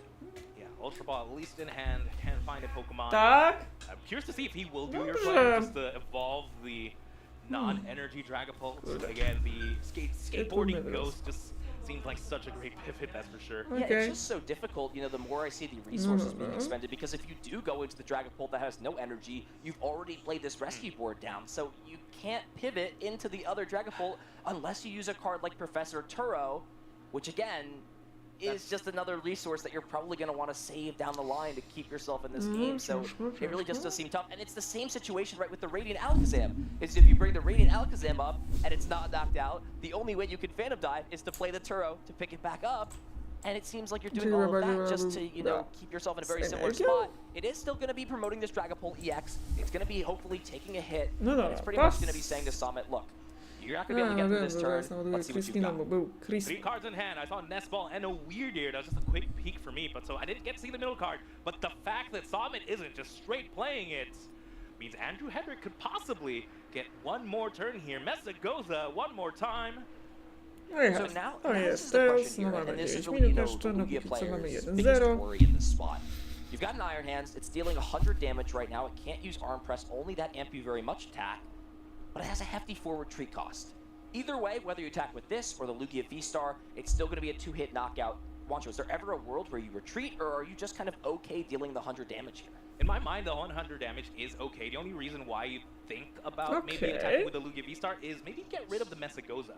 right? That's one more resource. You're so far ahead, maybe get rid of a resource that your opponent can use. But there it is, just amp you very much. 100 damage. That Dracloak now is in danger. Just like that. Does find the Messagoza. If this is key, that'd be very funny, No się but udało. does find the Tak, Dustnor. no i z Mezagozy wyciągamy oczywiście Dustnora, żeby no... Could potentially be there, or let's not Oczyścić forget, się, Professor Churro does need to be played this turn, so it would yeah. guarantee you have the Dragapult EX already in the hand. And now this is the big question for Andrew is, how comfortable are you going down to one prize card? And, the more I think about it, your opponent being at 2 and your opponent being at 1, and, it's in a pretty similar spot. However, if you are going to remove the damage off of this, I do have to wonder if, not using the Curse Blast could potentially, at least guarantee you get to play the game for an additional turn. Yeah, that's for sure. Stretcher. Especially since your opponent doesn't have boss's orders in hand to win the game, right? You could go the 1, yes, because he'd still need the boss's orders potentially if you're attacking with Dragapult, but you're also giving him one extra card with that. Yeah. With that Curse Blast, and one extra card could be the boss's orders from the prize cards. So we are going to see the Luminion. That will guarantee the Professor Churro at the very least. So we'll see the Professor Churro scenario. Okay, That's the supporter Churro. return. Dragapult just wants to have this card as a good way to pick Pokemon up, essentially jest heal Churro. the damage off, as well as just give yourself a little bit more Stretcher pivoting chyba option. potem energię So we'll see that poleci. kind of, negate Summit's last turn. Którą Summit didn't do wcześniej- much, so, gives Andrew, again, this crucial No. extra turn to get energy attachments down to play, power these Pokemon up. And I think you mentioned really key thing there, Wancho, not opening bench spaces up, and maybe Okay, mamy Andrew's tu role here is just scenario. to kind of play a little bit of ring around the rosy, just avoiding putting any knockouts out to play on Summit's side, and just forcing him to naturally find the boss over the course of the next few turns. Yeah, it's going to be tough still, though. You're going to have to try and map out, 6th prize turn, potentially? Because the No tak, minute upewnia się, one, tak. bench No base może, does możesz, open tak, up, tak, that tak. means that Był is już space for wcześniej, Luminion więc no. as there it is, Dragapult EX. No An i też ten attacking Dust Dragapult Clops też był EX wcześniej, więc finally też hits możemy. the board, as well as the Dustnor. So there are options. Are we going to be taking them here? Yeah, and I believe the Fire Energy is in the discard pile, so no need to use something like the Forest Seal Stone to search it out. We'll see the Fire Energy get played down, and does also have the Forest Seal Stone already in hand. This Lugia deck is typically not playing ways to turn off these tool cards. Sometimes Dobra, no they'll to play mamy a też jamming jeszcze tower. Forest That could be a little Stone'a. bit risky, and I'm sure that's really the only thing Andrew's thinking about, because if Summit knocks this Luminion No out, tak, having a drugiego Forest Seal ducha Stone raczej on nie or not, odpali, doesn't matter. He's going to niestety. advance to 10-1. That's for sure, as we are going to see. Yeah, there we go. The first attack of the first meaningful attack here from Andrew Hedrick in this game. 210 damage on that Iron Hands EX. Curious to see where the 6 damage spread is going to go. No ciekawe, czy tym razem będzie And jakiś now I wonder potężny here, top deck. since you're this behind in the game, I think you kind of just have to ignore the Archeops. I think if you go after the Archeops too much, it's just too much of a risk. I think Okay, you've got to czyli look at these wchodzimy w two tak low HP zwane me and the EX Pokemon on the six-pers bench, and price that's your turn. prize mapping, right? Chyba, Knock że out this będzie to Iron Hands with kolejna the bench rzecz, damage która go counters. zrujnuje, You don't tak. activate the Legacy Energy since it's knocked out with counters. What do you do here now if you're Summit? Summit here, actually, real quick. No, it's just chyba wchodzimy very już tough decisions to w make. 6 Did top prizów. deck into a professor's research, okay? Cztery. Right? He has Weird Gear in hand. A minute. No tak, a czyli bench będzie space 6 opens prize. up. He can drop Weird No Gear to już and będzie przykład. a million damage at this point with how much energy is on the board, plus the Archeops. So do you use the research at this point? Even Mesa goes ahead. You get a Pokemon, you can get your Luminion, but with no space to play it. No You nas. even grab it at this point. Maybe you want to draw into it a little bit later. If you get Iono, that means it's not in your hand. There is a win condition already in the hand. There is the Weird Gear already. I'd like to see maybe not grabbing this, maybe grab a Pokemon you don't want to draw into. Yeah, the big thing here that I'm thinking about, Wancho, is that remaining, mist energy still in the deck, right? I mean, Summit doesn't necessarily know if Andrew is playing Temple of Sinnoh or not. He didn't see it come down in the first game, and with that being the case, maybe it's worth just committing that extra energy to the Dobra, Iron mamy Hands niewiele EX, just czasu. preventing your opponent from essentially maximizing the total damage on their board. I'm interested to see where Summit decides to put the energy. It's actually going to be on the Okej, mamy Squawkabilly skłoka, as no well. ale ta mistka dużo by nie dała, bo akurat warto zaznaczyć, że mistka działa tylko wtedy, kiedy... This is really the big thing here. I think just putting the mist energy on that Iron Hands could just kind of provide that extra security that just, eliminates the possibility from you losing the game the following turn. Yeah, and just like that, Andrew Hedrick does have a win condition here, right? Akurat Because mistka nie of działa the akurat w mist przypadku energy going odpalenia onto the ducha, Squawkabilly. ona Instead of the tylko Iron działa na Hand, efekty a ataków, Curse Blast, nie a działa Curse Blast na would knock out abilitkowe this, rzeczy. Squawkabilly. A boss's orders will knock out this Luminion in combination with the Phantom Dive will knock out Iron Hands, not proccing Legacy Energy because that was not damage from an attack, that's a 6 pies turn, Ethan. Exactly. And, Tak, you know, no you could właśnie, first to blast jest to ten knock out the cały Iron Hands, take. but you're not maximizing the damage, and it looks like this one No potential to slip chyba up could będzie. have give No, Andrew tu a nam way został into chyba this game, and I think he's got everything he potentially needs here, right? So he takes the 2 prizes onto Dreklock. Luminion, he uses Curse Blast onto the Squawkabilly, and then can use the bench damage counters to take this knockout here, unless we're missing something.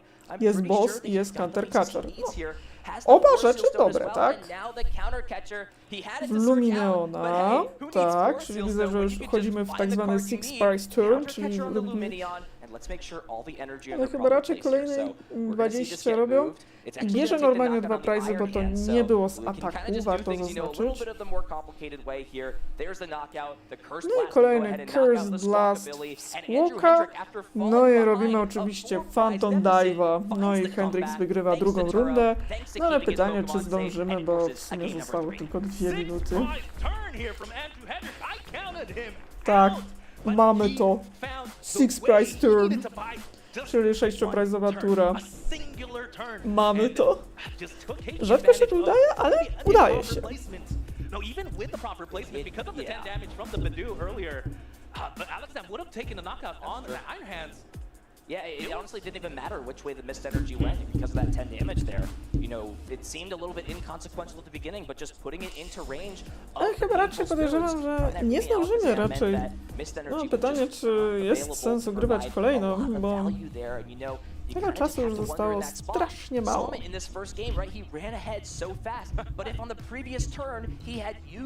Tak, no to jest ten top deck w postaci Żaka. Those Pokemon would both have been safe from Phantom Dive damage. Yeah, definitely. Też Disrupt był udany.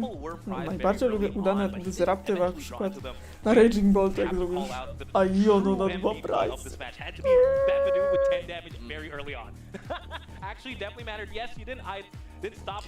No tak jak mówię, no tutaj akurat tak jak wspomniałem wcześniej, no tutaj ta milita nie działa. Czy znaczy, no tutaj czasu jest mało, więc no, ale widzę, że próbują grać mimo wszystko. Jedne mają profesjonalne notesy, inne robią na karteczkach samoprzylepnych. Mamy 1-1, ale pytanie, czy my zdążymy? We'll see how things eventually play out. Of course, both these players would be okay with the tie as No things are właśnie, standing, you know, chyba raczej skończy się to remisem, no bo czasu, tak mogliście zauważyć, zostało bardzo niewiele. But you know, there is a chance that 9, 1, and 2 could also potentially bubble in, so you know, who knows yet if that's going to be the potential, but you know, we've still got one more game. Tak, mamy 1-1. O ja, nie zdążymy chyba. Nikt się nie rozłoży w 30 sekund, powiem szczerze. Tak, mają 30 sekund, więc chyba nie ma sensu zaczynać tej gry. Ja bym brała remis w tym przypadku. No ale wiadomo, na zawodach. Znaczy, normalnie moglibyśmy się ugadać, normalnie by się ugadało się na remis w takich przypadkach właśnie lokalnych. No, za chwilę będzie oczywiście tura terminacji. Tak, tak, i już za 5 sekund będziemy mieli terminację.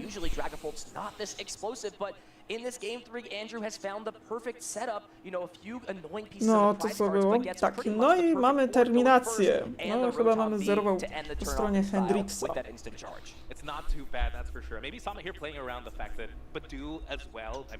Znaczy wiecie, normalnie czasami, no jak widzimy, że jest mało czasu, to raczej, ale nie zdążymy, nikt się nie rozłoży. Yeah, and officially time has been called at this spot, so Andrew will be turn number 0. You know, he can still threaten one attack, No i Rotom. but, you know, if Sonic can just flood the board with a bunch of big V Pokemon in this spot, you know, it seems like Capshorinero mam, mamy pierwszą po stronie Semolita. Hold on a second here for Summit. What does he have in the hand? I'm not necessarily sure there's a lot else now, you know. Even if this Lugia V were the only Pokemon in play, you know, Andrew's still missing a decent amount of pytanie, no resources, kto... right? The Rare Candy, the Dragapult, the Energy, the Dusclops. No jest Head, tutaj mamy podwójne turbo, Meza, Goza, Lugia, ale tak jak mówię, no tutaj raczej jest duże prawdopodobieństwo, raczej w tym przypadku remisu, no bo gra się tak raczej tak porządnie nie zaczęła. Czasu i tak było strasznie malutko. Chyba, że...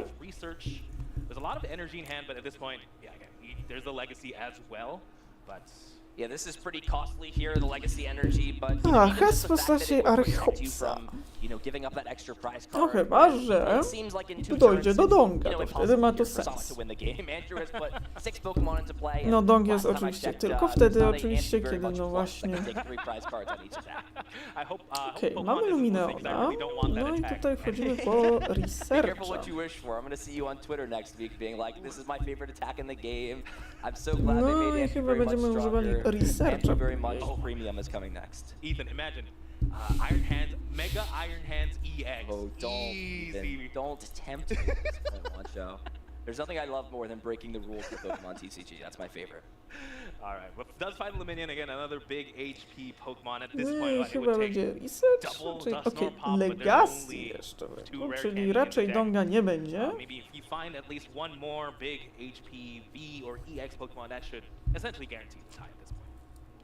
And yeah, there are a few of those Pokemon here. Summit does have, the Ultra Ball potentially for the Lugia V-Star. He's got the Iron Hands in the hand, and as long as another V Pokemon comes down into play, there's not a Dobre way that pytanie. Andrew can win the game next turn. So, Summit's just got to make sure he doesn't overlook that. He's got the Ultra Ball, he's got the Iron Hands. Oh, okay, well, Okej, Iron Hands go używamy to the discard Ultra pile, Bola, so dyskardujemy hopefully we'll Turbo. maybe see another Pokemon come down into play. Ale As long bolesne. as those two things happen, there's really not a way that he could lose the game. Okay, and there it is, yeah. Regigigas. Okej, Regigigas, okej. So as long as Andrew sees this and both players play it out, then I think we're going to have a conclusion here. They both realize it's A, gonna be no a draw dobra. between our players. Biorą Still in a remis. shot for top cut. Don't count them out. An excellent performance, an exhibition of both of these decks here. Oh, Dobra, czyli oboje gracze wzięli never remis. count Andrew Hedrick out. He fought tooth and nail for Tak, his czyli wzięli time here Taja. in this round, in this dream match. And No boy, bo does he chyba deserve it. raczej ludzi, chyba especially, skapli not się, że having nie any ma text in the sensu, matchup, not więc playing something like the Temple wzięli of Smith, remis. kind of gives him a lot less leeway in a matchup Tak, like this. wzięto remis. Still found a way out. A lot of players, sometimes would Chyba kind of nikt tunnel by- and tilt and say, oh my god, my opponent's nie so wezmę. lucky, right? They had their bench full and something to jock out, and of course he has the boss's orders the following takim turn. But czasie. nope, kept his composure, knew what his game plan was, and, Sama just not being able to draw into anything off of the first turn from Iono, right? He draws into a research, he draws into some way to draw some more cards. It's a completely different story. He's got a higher chance to find balls. Without that, it's not as likely. Yeah, again, and without bench space really utilized, Andrew Hedrick not giving him that leeway, and not a lot of cards are essentially unplayable in his deck, in his hand even. Ultra Balls, minions, great cards to close out games if you had the space. As we are going to recap a couple of games here, a couple of turns essentially, just knock out there on the poor Badu. Yeah, Sama kind of ran away with this game. Had the perfect start going second. Andrew had essentially the worst start going first. No Pokemon into play, literal draw pass, no cards played, and it's just, falling behind in tempo in this matchup combined with little ways to come back that just didn't cause you to have success. He put together this cool play with Dusknor, but it was all for naught. Summit had the Iron Hands plus boss's orders to close out the first game. Iron Hands EX, such a powerful Pokemon, taking a 2-prize turn late in the game. But again, this MVP Badu, because that 10 damage definitely utilized at the end of the game. But top decking the Jock, I counted him out there too as well. No ball search, there's no way you can find your one Lugia that's in the bottom of the deck. But of course, there's still that stadium, there's still supporters, those are cards you can still definitely play. And so in this second game here, Summit was off to an excellent start. Took the first 4 prize cards, essentially everything was going perfect, but you see, even when he made the proactive play to save that bench slot, it was the correct decision in that game. He was able to find Luminion to play the boss's orders, but Andrew still found a way to climb back, even with those tough prize cards. Took the 6th prize turn, put Summit down to just 1 prize card, but it was enough to force a game 3, which did end in a draw. Yes, a very, very well fought tie, that's for sure. One of my probably very exciting ties to watch. We do get a fair amount of ties, some seasons more than not. Last season was kind of tie city when it came to a lot of matches. And sometimes it's, relative of the format, right? What decks are at the forefront of the format and how likely are they to hit? If you've got Carnivore versus Dragon Ball, I hate to break it to fans out there, but if both decks are setting up and both decks are playing close games, you are not playing 3 games of Pokemon in 50 minutes. It's just not realistic. Well, Ethan, I know a way to fix that. It's just Mega 3 prizes. That's sure we're not going to get ties then. You can have 3 prizes, but if the 3 prizes are big and bulky and the games still go long, then, it kind of solves the issue. It kind of doesn't. Again, it's more so more than less for some. not like an all-in, all-out, but you know, we've played the Pokemon TCG for long enough. We know sometimes you full blitz and then you use tag pool and you win. Sometimes you just, you know, use Mew VMAX and take 3 prizes or 6 prizes in 3 turns. It really just depends. Yeah, definitely. That depends on how the meta game shapes up. I'm excited to see, you know, the future of the game. That's for sure. Especially after we say goodbye to this format. I like that we got to feature Lugia V-Star, like, you know, one more time here on the stream. He didn't quite get the win, but facing Andrew Hendrick again, the Lugia legend at this point, taking a tie, I'd be happy. A great player, and you know, a lot of these players in the competition, very, very skilled and very, very close to making it into top cut, right? We're leading into that last round of Swiss. We've got one more round of Swiss coming up. These players are battling it out, but as we wait towards that last match, we've got, of course, our analyst Chip Ritchie standing out in the field with an interview. Thanks a bunch, gentlemen. I'm standing by with a couple of players who are competing now in day 2. We've got Michael and Steven, both from Alberta, so, you know, here for their local Canadian regional championships. And I heard that you guys are doing something pretty cool this season in Alberta with your League Cups. Tell me about it, Michael. Yeah, so we decided to put together the Alberta circuit, and what that is a leaderboard of all the placements players get from the early cups, and we're giving $1,000 and a free flight to NAIC for our leader this year. And Steven, I hear you're doing pretty well in the runnings there for that potential free flight and $1,000. Yeah, currently I'm doing pretty well. I'm second in the leaderboards right now, and I'm trying to push for first. That's very cool. I love to hear stories like this of a community coming together, trying to rally behind a player and get them to one of these big tournaments. And what's kind of the goal with this? What are you hoping to do by sending a player to NAIC? We don't really have any regionals close to us. Vancouver is the closest, and it's a 12-hour drive, so we need to like create a sense of community with ourselves, give ourselves something more to play for, and yeah, we want to see our best player playing with the best. So having the opportunity to do that, it's great. That's awesome. And I hear Lucas is the name of the player who's in first place currently. Lucas is a player from Calgary. He had 3 back-to-back wins in a row early in September, so he's been coasting. The way we did it, we changed it so we have a best finish slip with 8 instead of just the 4. So we've got some room to work with. It's a bit of a grind, but our players are doing really well. We're seeing great attendance through our cups. So you're in second place, Steven. Do you think you're going to be able to overcome Lucas before the end of the season? No. Well, it's not the actual end of the season. I think the deadline for this is about the end of March, so I think there's about 4 cups left. I have to win 2 more to catch up to him, and it might be possible. All right, well, maybe we'll get to see you at NAIC getting that free flight. Maybe it'll be Lucas. We'll have to follow along and find out. You guys are playing in the tournament today as well. Tell us how your days have been going so far. Yeah, we're having to make day 2. Unfortunately, 1-1-1 for me today, so 6-3-2, I guess, out of the money. We're trying to get top 64. We'll see how that goes. Steven? So this is actually my first day 2 in general, so I'm ecstatic to be here. I'm currently 201 and having the time of my life, and I just like to say a little thing is, this Alberta circuit has actually like encouraged us to compete with it locally so much that I feel like as a result of it, I've gotten so much better as a player, especially when it's hard to go to a lot of regionals. Having an incentive to keep going to all of these cups, to keep playing against each other, has been an absolutely amazing experience. Gentlemen, thank you so much for your time. It's great to hear these stories. I love hearing local communities, you know, helping to support one another, and it's just a big part of the larger Pokemon community as a whole. I'll let you guys get back to your match because I think they're about to get started. We'll throw to a quick break and be back very soon with our next Swiss round. Już wkrótce tu wrócimy, wymierzymy. Man, you got the jock. I know, dude. I'm so. The yeah. top deck was To jest crazy. ta Dude, my draw on rozmowa that Iona z was Osim. so good, and I was like, okay, if he misses for a turn, Yeah, it's cooked, yeah. I can get a good board. Co Yeah, gadają. No, widać, I gadają was sobie jak hoping you'd knock przyjaciele, out tak someone, but I sympatycznie. Yeah, I was like, I'm not knocking anyone out, dude. I was like, please, dude. Więc tak, oboje skończyli oczywiście z remisem. Zarówno Samuel, jak i Hendrix, jakby się ktoś pytał.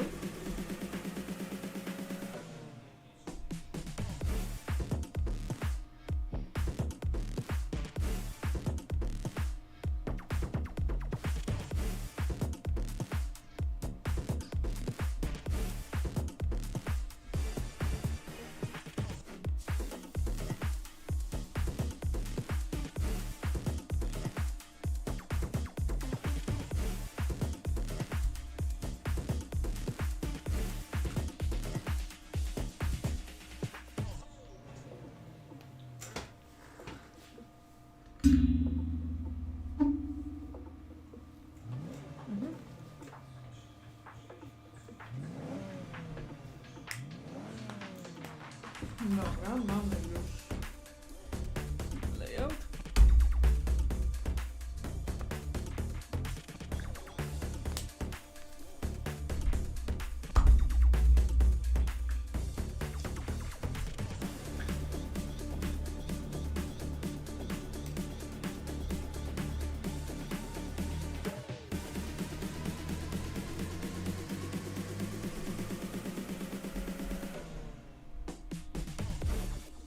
No dobra, no to jest jeszcze tak sama gra, tylko w przyspieszeniu.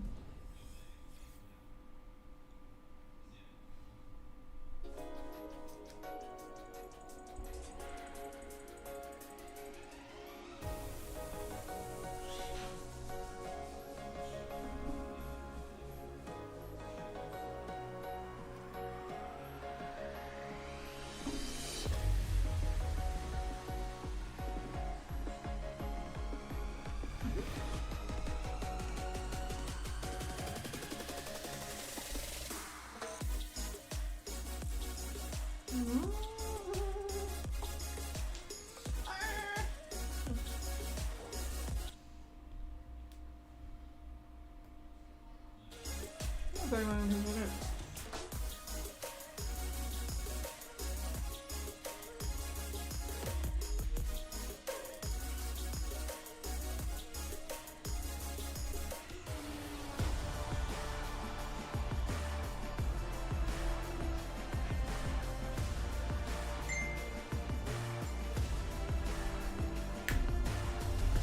No.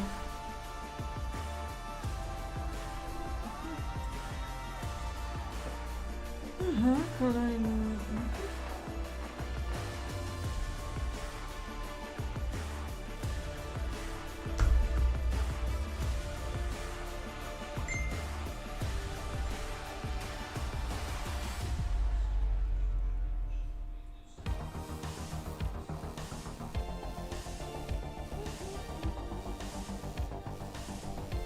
It's a lot of practice and getting a lot of games in with your team, feeling comfortable with it, and it really helps to have people alongside you to help with the team building and also helping you get more games in so you know what to play. No dobra. So I scrim with my teammates and then as well with my friends. I think it's really good to be comfortable with the team that you're using and the individual Pokemon as well, so your understanding of the matchups and how you can capitalize off of each of their, I guess, specialties and Uwaga, tactics. bo to You just need to wystarczy, put że a jak to lot of dgnie, effort to in będzie... it and jest. work and like do a lot of practicing to get A, better. książeczkę And może, ja to when you proszę get na better, pensę. you just keep competing and then you get even better and you could win regionals or worlds. So yeah. So I like to work with my team building group here in SoCal and really have a good time just iterating back and forth with them. And I like to use mons that I'm comfortable with. And so building 6 and running through them to make sure I know my matchups into everything that I could face at a tournament, or expect to anyway.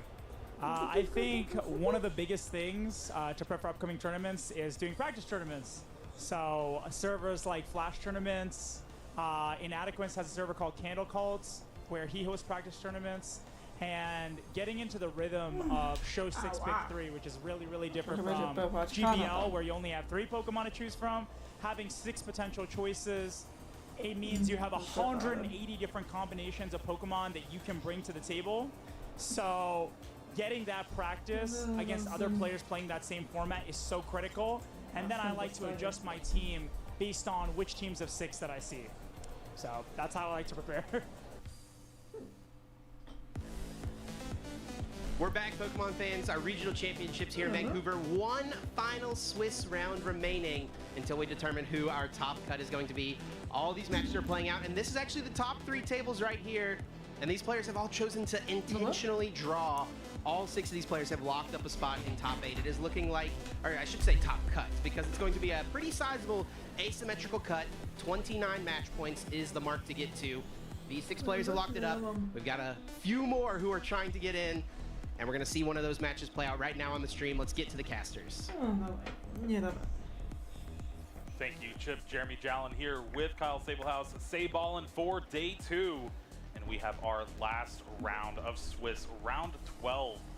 Are you excited, Kyle? Oh yeah, this is, especially with Chip just mentioning now that all those players trying to go to 29 match points. Well, these players are at 27 match points. You can't ID at this spot. It is win or you do not make it into the asymmetric cut. A lot on the line for these players, and they're going to give us everything they've got. Yeah, now this has been a smaller tournament than we've been used to for throughout the season so far. That's why you see the 29 match points outside of something like that 30, 31, 34 that we've seen But it is still just going to be a lot of great Pokemon playing for these players, trying to get that World's invite. Yep, let's go ahead and throw down to the stage and introduce our players. See what we have left in our final Swiss round here. Rowan, Okej, mamy Gardevoir versus Dragapult. Up against Anil Saini with Dragapult EX. Both of these players are pretty well accomplished in their own right, although Rowan, former world champion, regional champion as well. Now Anil, not quite there just yet, but really trying to make a name for himself. Yeah, Anil plays with all of the great players, and he's starting to build on his own accomplishments at this point. He's playing a deck that's tried and true, looks very familiar to the Vinny and Gabriel Fernandez list that we saw at the European International Championships, featuring that Monkey Dory. So not the only Monkey Dory we'll see in this game, perhaps. Yeah, and Rowan also has 2 previous top 8s at regionals with Gardevoir, although a very different iteration of the deck, still trying to get back there.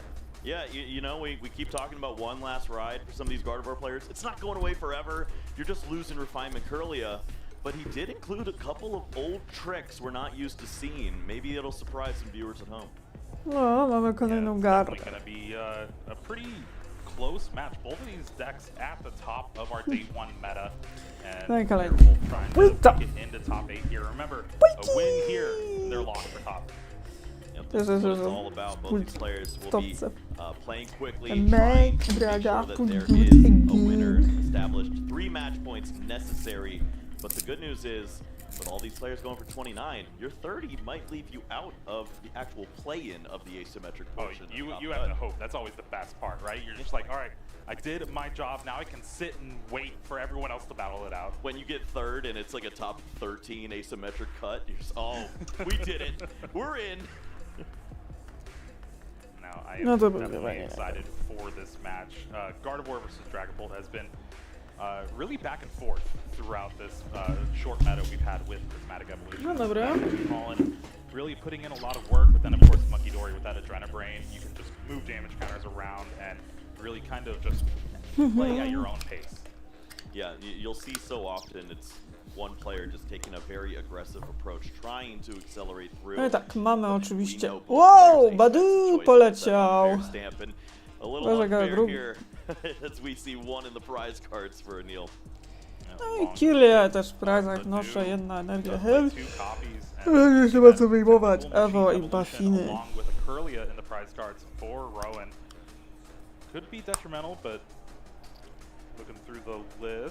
No to widzę, że to jest deck, który nie jest oparty o duchy, bo widzę Anchor Stampa.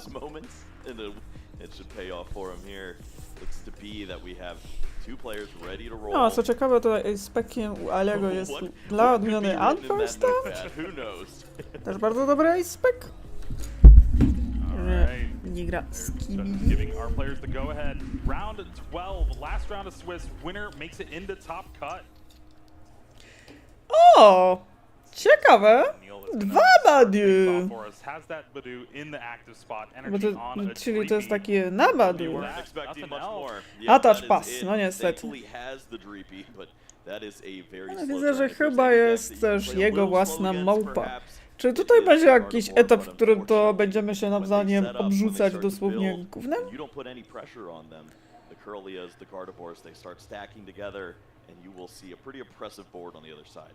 Now we do have that Ultra Ball discarding 2 energies. Usually what you want to do for a Gardevoir deck, you can power that Psychic Embrace, but discarding a Dark Energy has that Monkey Dory in the active spot. You see your opponent have that Badu.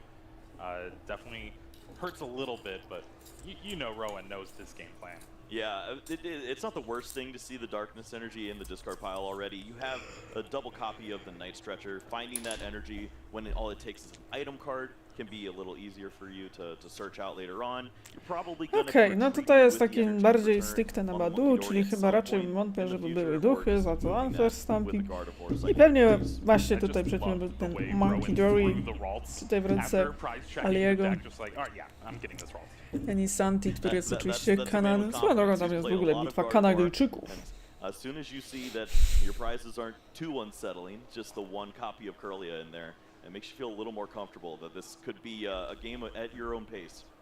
We also saw that Artisan Stadium in the hand. That could be another just really beneficial. A raczej to zdąży Build up zaschnąć, that jak bench, będziemy get sobie more balls into oglądać. play, but it does help your opponent out. You see your opponent only Raczej, have ja that tam one mogę Dreepy już on the bench. Is it kleić even tak worth it to play naprawdę. it? Yeah, it's a great point. As we've seen with the Dragon Ball players, sometimes they just don't have the resources available. If they aren't allowed to establish that big board, find multiple copies of Duskull potentially, you don't know exactly what copy, Ale daje, what trzeba to style of zrobić. deck list you're playing against just yet, then maybe you run into some issues, but this will not be a deck that features that. It's just the Dreepies this time around. And well, we found out why Rowan discarded that Dark Energy, because he had another one in hand, attached it to the active Monkey Dory, and then played that Iono after that Arizona. So now you can Iono draw Mogę jeszcze into to trochę hopefully more poprawić. basic Pokemon. That's why you want to save that Artisan until after. Lecimy. And then now with that Buddy Pop, and we're going to have a full bench here.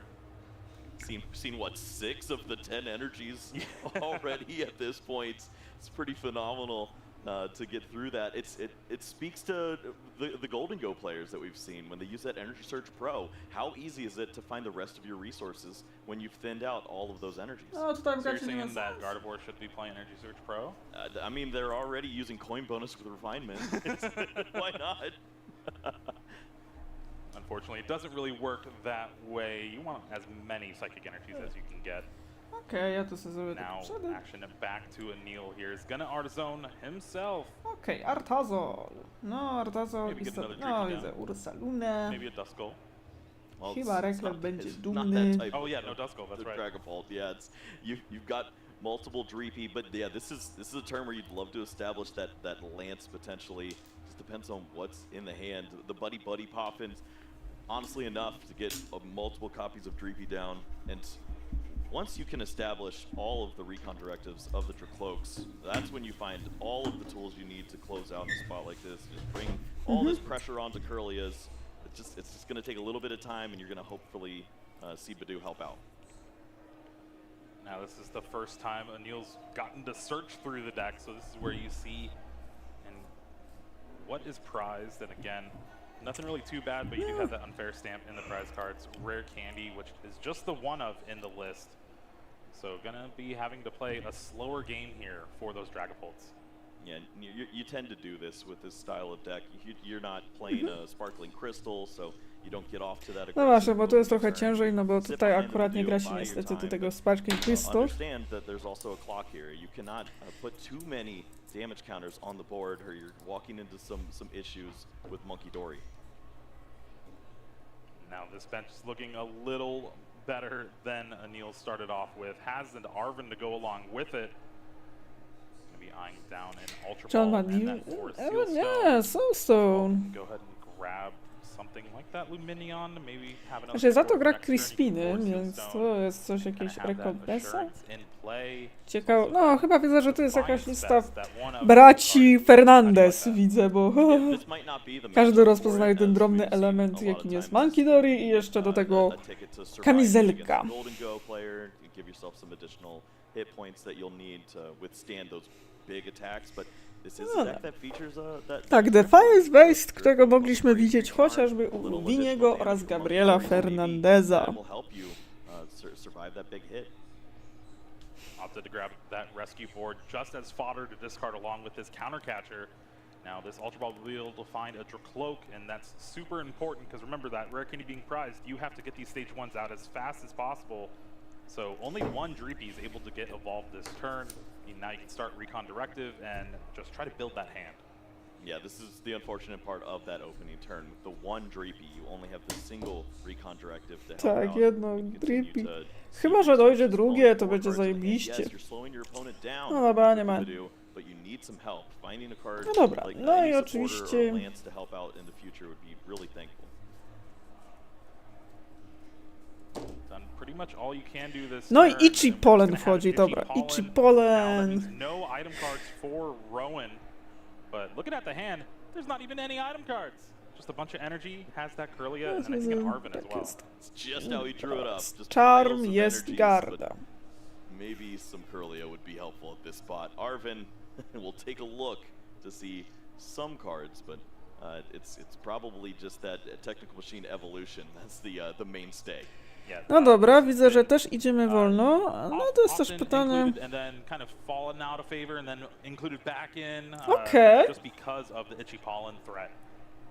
Really just a very beneficial tool card allowing you to grab Chyba chodzi o to, że jak right away from your deck.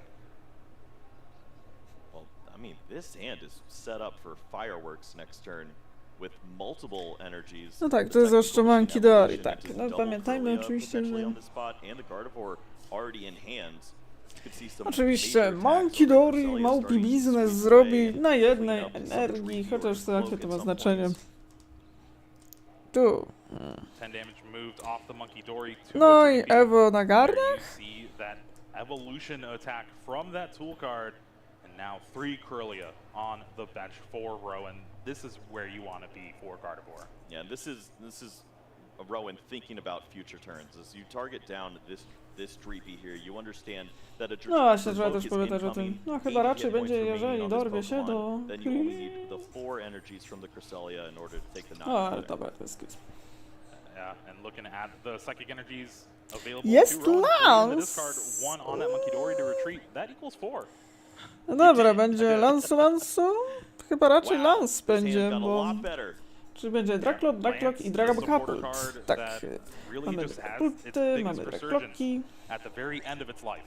Yeah, it's funny how it turns around. It's been sitting there ever since Lugia came out, but it just never had a chance. It's been Sir Lance-a-Little for so long, but it's found its opportunity to lance a lot. And just like that, the board is going to be looking pretty nice for Anil as well.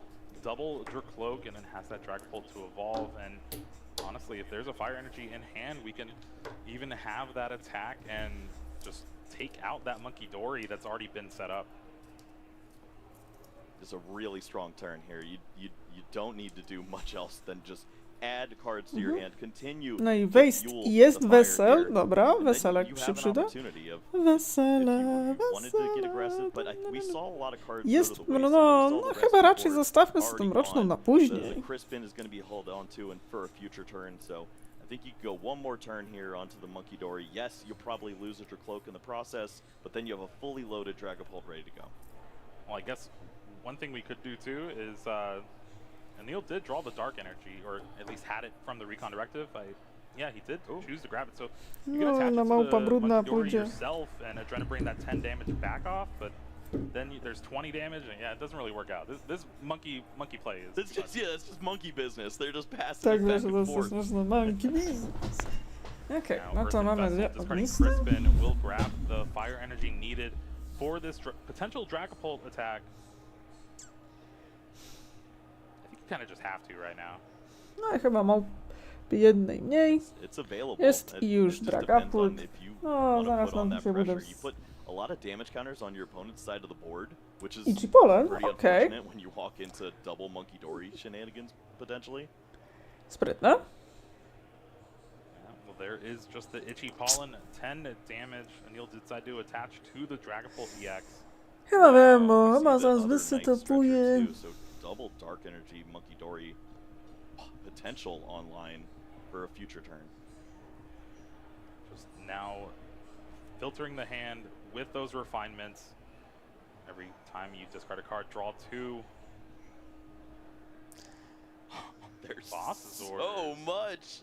We see the Drifloon and the Boss's orders as well. With damage counters that'll be left on board from the Dragapult, you have to feel fairly comfortable that there will be a big opportunity to swing a ton of damage onto a Dragapult and maybe even take a one-hit knockout at some point. Now with that Gardevoir EX getting evolved on the bench, Psychic Embrace is available for Rowan. Has plenty of options. Chyba za chwilę naprawdę będzie obrzucanie się niedługo gówienkiem. Every single Psychic Energy is in play right now at this point. We see 6 in the discard pile. The 7th now here on what, turn 3 is this? I mean, it's absurd to see every resource already used. Okej, jest Cresselia wchodzi. As we mentioned before, it's Chyba the 4 tak, no energies chodzi in play. Cresselia, no jej też chyba nie będzie już. No wraca ona już na salony, widzę, no. Ta Cresselia. A relevant knockout here in the Dracloak. And again, Rowan is just shortcutting a little bit. Psychic Embrace on those 4 Pokemon. That means there's 8 damage counters in play now. And and with that Cresselia's Moon Glow Reverse, will be able to take the knockout on that damage for Cloak on the bench. Even, well, you can go undamaged as well. You have the Monkey Dory 10 damage that moves. That is true, yeah. Now it's just a question of if you want your opponent to have that damage counter to play with, and he's going to say, no, that's not okay. I think you have Monkey Dory Dark ready to go. No dobra. First prize of the match taken now. Rowan seems to be in a pretty good position. You have pretty much every resource available to you. But Neil does have a Dragon Ball EX setup. Has a Monkey Dory with a Dark Energy in hand. You can potentially get that set up for the future turns. But Rowan being able to do this entire game one without items has been insane. It doesn't seem possible to have a setup like this, but truly that's just the power of technical machine evolution and seeing the early Earthen Vessel on that opening turn before you saw any Itchy Pollen. Neil deep in the tank now, trying to figure out how to navigate through these next few turns. Arwen. No dobra, to czyli idziemy chyba skrócić sobie trochę droła. Now in this position, are you just trying to go for the draw power, take those Kirlia out as fast as possible? Yeah, typically this would be a turn where you have a No, great tu się znowu punish line, wybierało you have that ciężko. unfair stamp and you remove a Kirlia from play. Your opponent goes down to 2 cards and then they have the single refinement to try to fill their hand back up and find an answer to this massive threat in Dragon Ball DX, but that's not the case. We have the unfair stamp in the prize cards, so you have to come up with an alternative route. Do you think that you can manipulate your opponent's hand size in a different way, maybe an Iono down the road next turn? Or do you just continue to build on knocking out Kirlias? I think you still want to knock out a Kirlia here and hopefully see that unfair stamp as a prize card to help out next turn. Yeah, you also have to be careful too, because you know Rowan has that unfair stamp in hand from a previous Arven, so the reverse could happen to you, so you need to make sure you're set up just so you can... Counter catcher w Here, gardę. wow, yeah, going for the Gardevoir EX, opting not to take a prize card, just setting up some damage in play, but this is risky with a potential double Monkey Dory. Yeah, this is so much damage to play with potentially for Rowan now at this point. No tak. This is what's going to happen anyways. With this Dragon Ball turn, you have the 60 damage that you're going to place onto the bench. With the double Monkey Dory, you could move that either way, and if you spread it out too thin, Cresselia just pushes it back onto your cloak. No, jest ciężko. Alright, 6 damage counters going to the bench. Anil's deciding where to place them. Okej, dobra.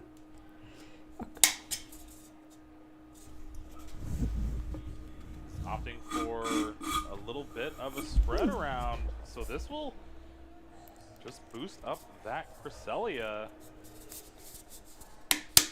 O, ciekawe. That was a little too much damage. No tutaj mamy sprytne zagranie, no this bo... spreads the damage around to where it's 80 No bo tutaj ma to sens rzeczywiście. That would be spread from a Cresselia if it moved all of the damage counters, which it would, and then it just forces the Monkey Dory to have to be used if it's in order to take a knockout on Cloak. Well, we're going to start off with Refinement. Again, thinning out those cards you don't need in this matchup. Kurde bele. You don't need a Buddy Buddy Poppin' when Okej, mamy dwa. There is that second Dark Energy on the other Monkey Dory now, so both Adrenabrains are available for Rowan. To mamy dwa małe Be biznesy. moved to the opposite side of the field. That means Badoo might not be long for that bench. You can set up other knockouts on the Dracloaks and the Dreepy. No dobra. We see a quick cheat of the system here with the energy moved over with the Psychic Embrace, add the damage, retreat this Pokemon. So Gardevoir still has the additional damage on it, and Cresselia is moved up into the active spot. There's still only that maximum of 80 damage that can be moved at this spot with the attack, but if you want to move the damage with the Monkey Dory from the Gardevoir EX, then it leads to some other knockouts that are available. Yeah, the inclusion of Cresselia back in these Gardevoir lists for this format has been really great to see. It is just such a powerful card against a lot of these setup decks like Dragon Ball EX and decks with Badoo. Kurde, ja już nawet to random Cresselię grałem. I tu jest takie zastanowienie typu... one of the best turns to Co actually use chcemy, the last turn. So kuźwa, instead, atakować. maybe you have a chance to just move damage from your Gardevoir, keep this Pokemon around for Znaczy a na bit, Kreselia force jednak your warto opponent to have zaznaczyć, to ona go już back to tu jest. back-to-back counter catcher into boss's orders to knock out this threat for 2 prizes. Meanwhile, you're taking 2 prizes on a Dragapult in the active spot for a lot less resources. Well said, Kyle. Yeah, when your opponent plays that Arven and does not get that unfair stamp, it is just a glaring weakness that you can exploit. 60 damage on the active Dragapult EX, heals off that Gardevoir EX a little bit with Adrenabrain, and here we see that Moonglow reverse is going to be 80 damage, able to get moved, and it just No goes dobra, straight Dragapult onto that żyje. Dragapult EX. Now sitting at 140 damage. No chyba o to mu też chodziło. And this leads to spots where an attacking a Gardevoir EX could potentially take this knockout on the following turn. If Anil does not have a way to bring up that Gardevoir EX, there is a huge punish lined up potentially with Professor Turo's next turn. Yeah, it is going to be pretty big here. But Ale jednak here is weźmy Iono finally going to be able to hand disrupt Rowan a little bit, but I don't even know if it's enough. No okej, no Eli. Allow Rowan to draw No 5 tutaj mamy cards. You have oczywiście 2 no refinements Iono. available, at least right No jest now, kolejny but Pulciok. Neil does have that dark energy on the Monkey Dory, so you can Ale- Adrenabrain, maybe take a 3 prize turn. Well, it would require the copy of the second counter catcher to be found at this spot Czy to był Mew? to remove the Gardevoir from play. No big Czy deal. to moje sny? You know, I'm starting to worry, as none of the 6 cards found were that, and there's just the 1 recon directive to assist.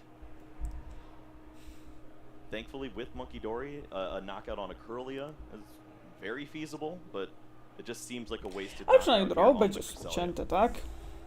No przynajmniej będzie ścięty Definitely draw, try to to jest maneuver najważniejsze, around tak? that Pokemon. Neil is really going to put all the eggs in this recon directive, trying to find that counter catcher. Here we go. Oh, for his Seal Stone, does that get it done? I think there's a Luminion in Luminion. hand, yeah.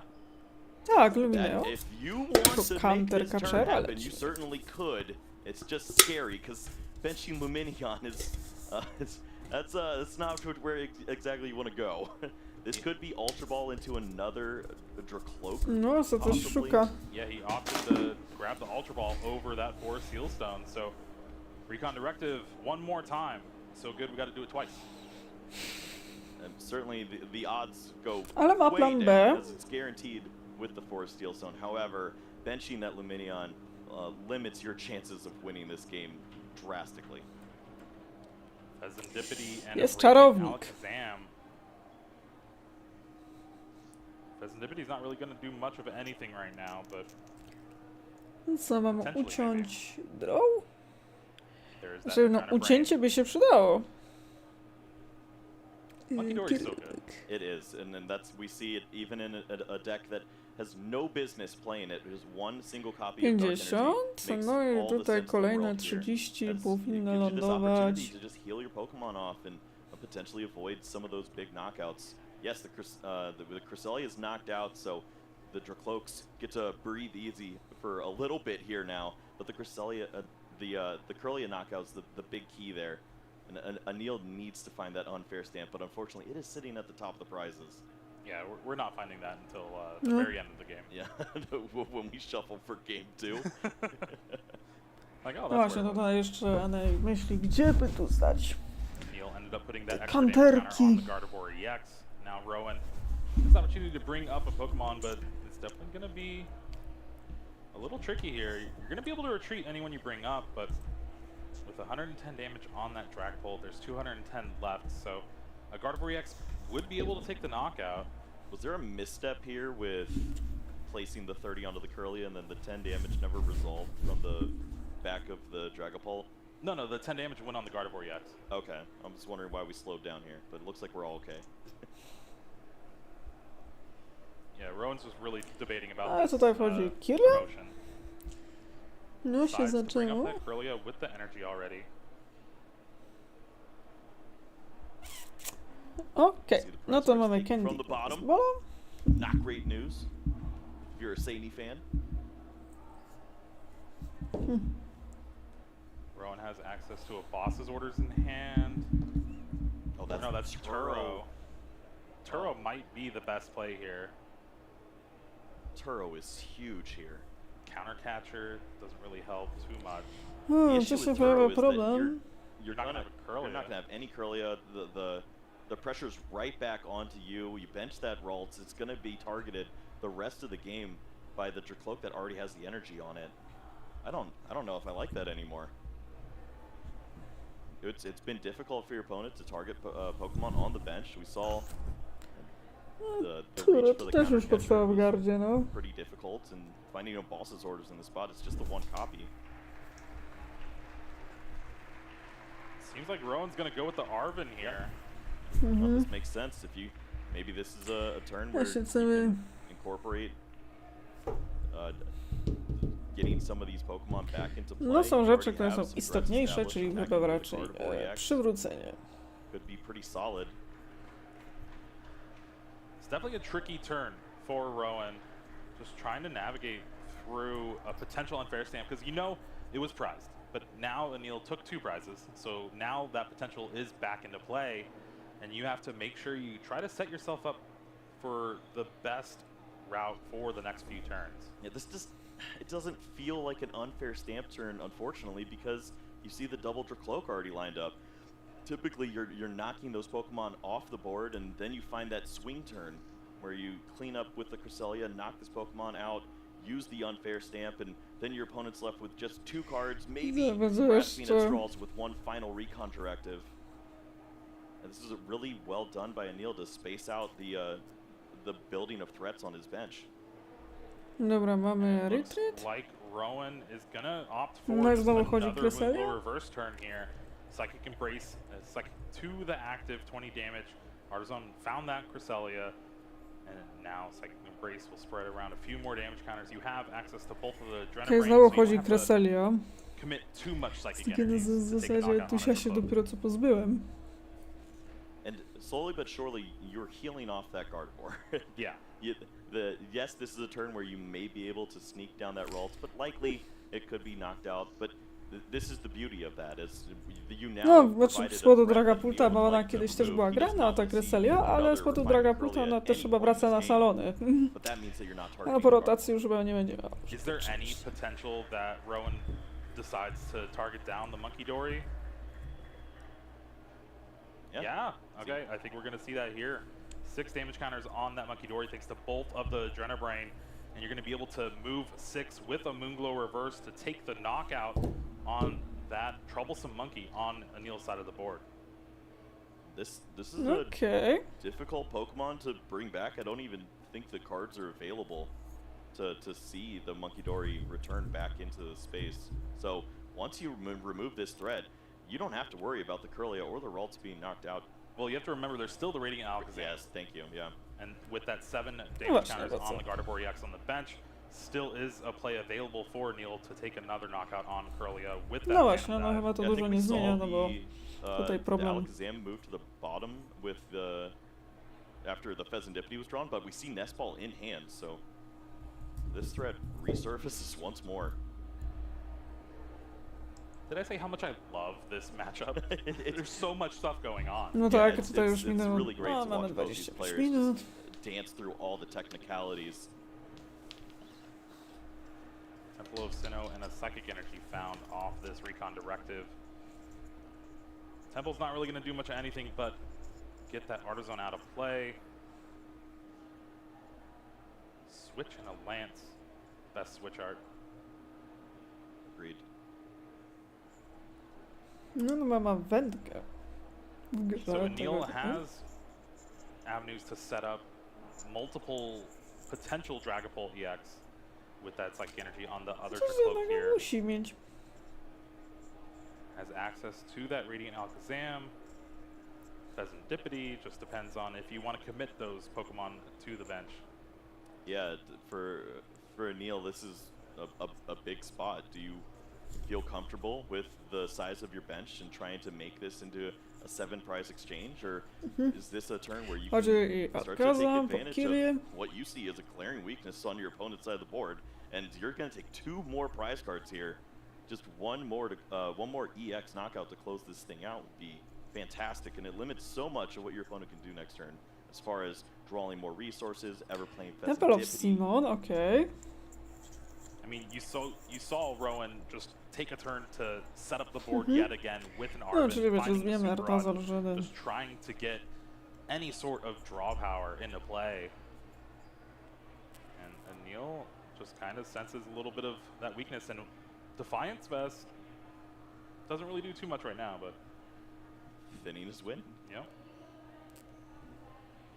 No, i oczywiście spalenie pady buffing. Idea of what deck list this is. Might as well give up a little bit of that information in order to thin out the deck. Have a few more live draws for next turn. Yeah, this is kind of like a hybrid list between the Fernandez brothers and Tord. You have that one rare candy, the Defiance Vest, but two Crispin. It's interesting to see how his play has gone throughout this entire tournament. No i Phantom Dive There's that Phantom nokautujemy Dive for two Cresselia i prize Kirby. cards, knocking out the Cresselia and that Curlia thanks to that Radiant Alakazam. Yet again, Unfair Stamp and Super Rod, the last two cards in the prizes for Anil. Probably the worst place. No, czyli grał Roda, tylko się spryzował.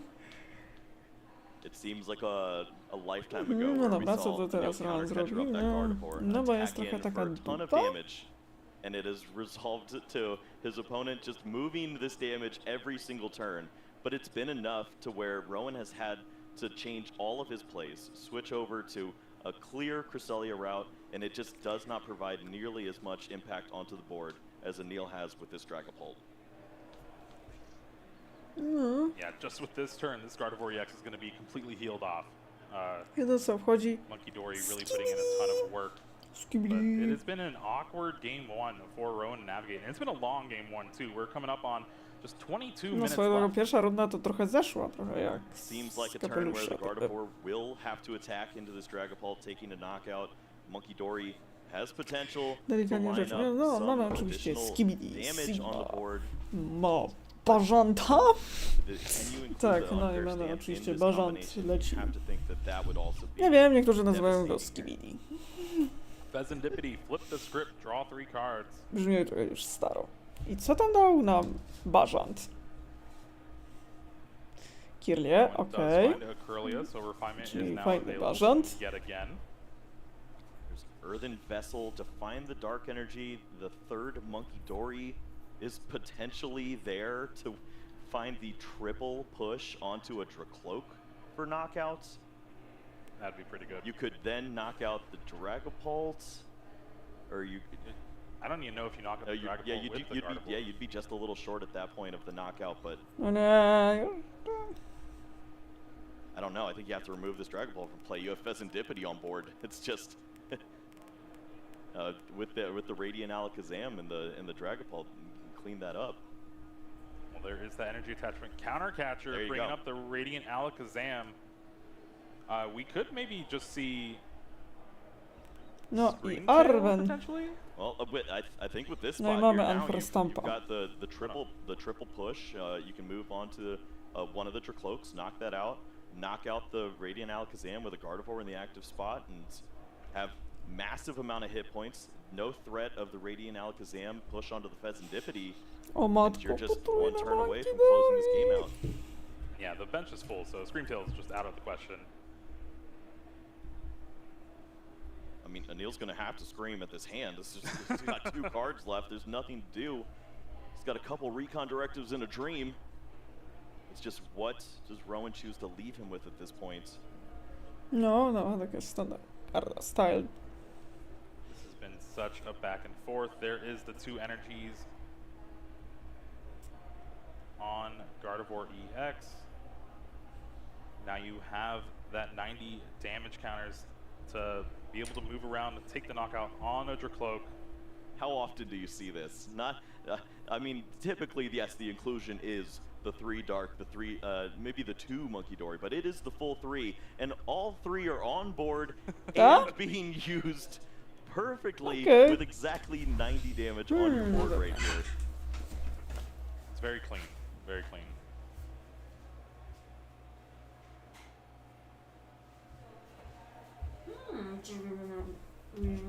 looks like 2 Adrenaline Brain were used. I mean, 60 damage on that for Cloak. Does Rowan? Okay, he commits it to the Dragapult and opts just to leave the Radiant Alakazam in the active spot. Okay, so this is a read on the hand saying, I think you don't have access to that last copy of Switch. Okej, He Lumineo. might have it here. That is... It's in the hand. Oh my O gosh, tak, ma that's Lumineona, wild ma to find. Switche. Now there is a Luminion in hand for boss, but there's no route for a 2-prize turn here. And that's thanks to Rowan just cleaning up every single damage counter on his side of the board.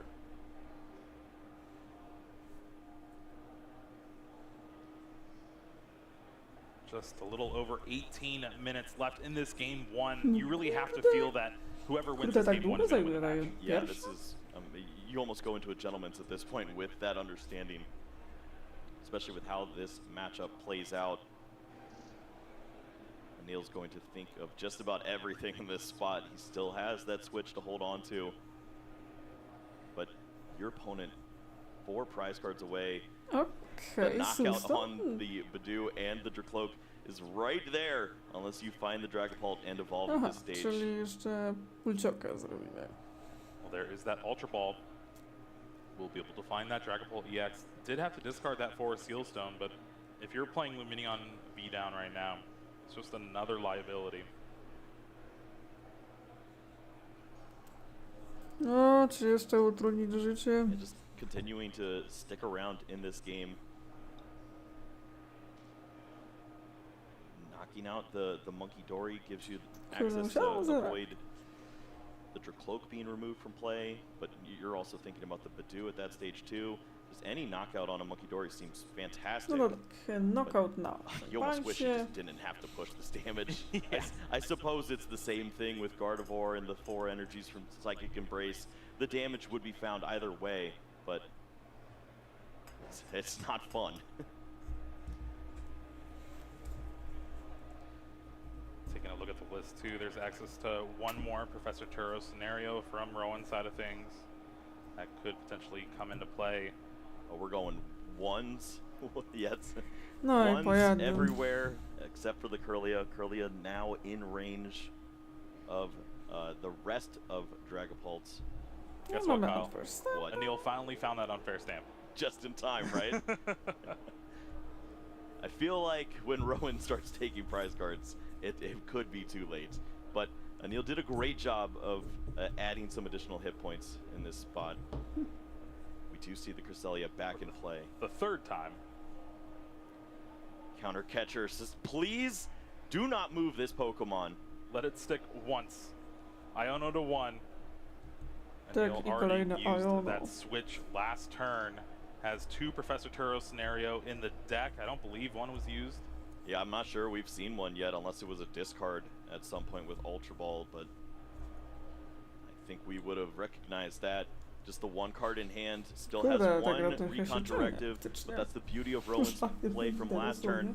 Forced the evolution onto that Dragapult there, so 1 less draw. 4 potential cards to be seen for this Turo.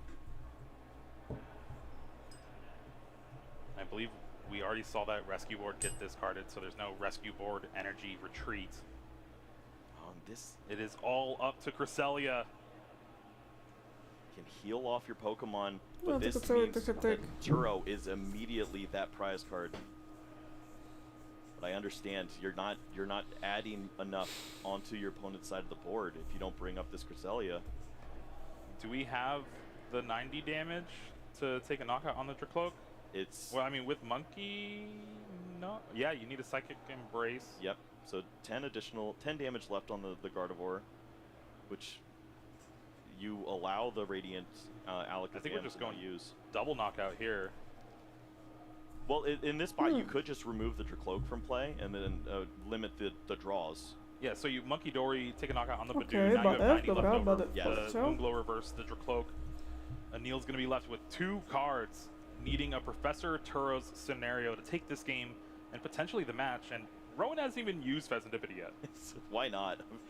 All all of his own resources, but it's not his that we're counting. We're concerned with Anil's here, and the damage is moved over. The Dracloak is gone. There's one card remaining. What's in the hand? What's on the top of the deck? Can he find it? Was he Crispin? Does Crispin do it? Is there enough energy left? There's, what, 8 Crispin. energies total in the deck? We've seen, what, 1... The dark energy as well, 2, 3, 4. There could be the energies there. The thing with Crispin too, you need Czy both, znajdziemy? because if you No. don't have... Tak, There it is! yes! He has it! Crispin does it! Retreat! Anil wins No i game pierwszy rundę 1 here, wygrywa and Ali with z just Satani. under 14 minutes left to go in the match, you have to think unless something goes crazy wrong, Anil has this match locked up. You'd To się think that the nazywa energies postawić were gone at this jedną point, kartę. but sure enough, he had plenty to go. It's just, it was the same Dragapult attacking over and over. He had plenty of energies to close this thing out. Crispin, the 2 copies that you mentioned, pulling weight here to take a huge game 1 here. Let's go ahead and take a look at the replay. A lot went on in this match, but No zobaczymy ile czasu, no bo akurat ta pierwsza zleciała put on strasznie. a lot of pressure early, kept taking knockouts Jakby na to nie on patrzeć. Krelias and forced Rowan to really just go into Cresselia time and time again. Had to waste a lot of resources to try to get to it too, but with multiple Monkey Dory was able to manipulate a lot of damage. And you see that unfair stamp in the prize cards. That was a non-factor for Rowan. Didn't really have to play around it too much. But again, just the perfect damage placements for Anil really helped propel how this game went. And then Iono 2-1 is a lie. Crispin finds those last 2 energy in the deck, retreat, take the knockout, and just like that, we have a game 2. Yep, it's written all over Rowan's face. No at dobra, this mamy point. już 12 It's minut. No, disbelief. w Played teorii so well zdążono. to give himself an opportunity to limit his opponent. Found the outs that he needed, forced the switch, but there was just enough resources there for Neil to Jest close na that thing okien. out. Taking a look at the prize cards for Neil, that one of Rare Candy, one of the Professor Turo scenario, the one of Boss's orders. Again, not the best prizes, but really, at this point, you just need to survive 12 minutes. Right, and it's easy to say that for Anil, this is just a victory lap at this point. 12 minutes remaining, you play the deck out as slow as it potentially can No go. niestety to jest with taki the cały case We've trochę seen tego, from że Rowan, no, tam he mamy can 2 earn deki, które speedy wymagają wins oczywiście with his Gardevoir full deck setupu, from co time to powoduje time. Yeah, he doesn't oczywiście have to, że all the ta gra resources może there. być This isn't długa. one of those rare candy builds that we've seen from him in the past, but if anyone's gonna do it, it's him. The question is, can he do it twice? Because a tie does neither player justice. You know, let them figure that out. The answer to that one is probably no.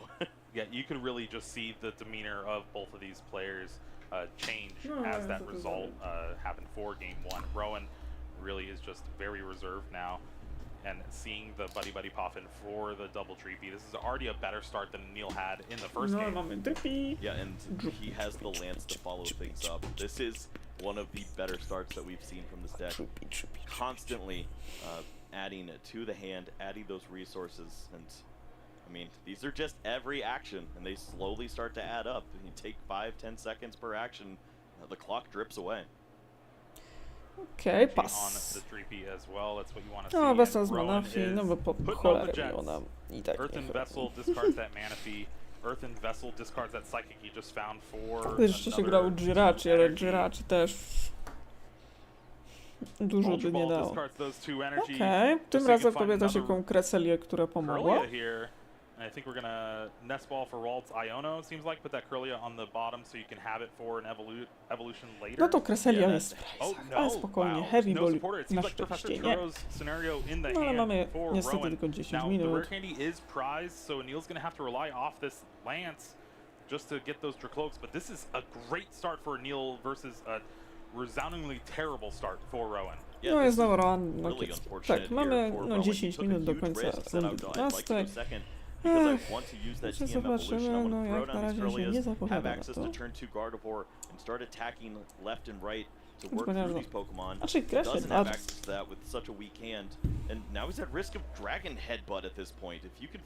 no i Dragapult. rescue board at this point, move this Dreepy, attack with Dracloak, you're putting tons of pressure on your opponent to find all the resources off of one refinement. Tak, no widać, Lance że has been such a Saiti great card no for ma this dobrą Dragon Ball rękę, DX no tutaj archetype. akurat Rowan jest w gorszej To sytuacji, find bo your draw jest power no, w along dupie tej. with your attacker. No ładnie. It really is just a better hyper aroma Jednak that kill. most people tried in Gardevoir of the yesteryears. Spokojnie, ja też potrzebuję stopu. Oh, Dobra, finds Puffin. more buddy to go along with this. Just adds another Dreepy to the Aha, czy collection. wychodzi nasza... If you want to slow your opponent Kto down to and go przyszedł? for a Badoo route, you certainly could, Nie, but it tym razem nie seems like Bulwa. the cards are there to get okej. aggressive at this stage and just Czyli tym remove razem some nie of these gramy potential bade. earliest In from the the future. Seems like there's not even any items in Rowan's hand to He would shut have off. played them, Yeah. right?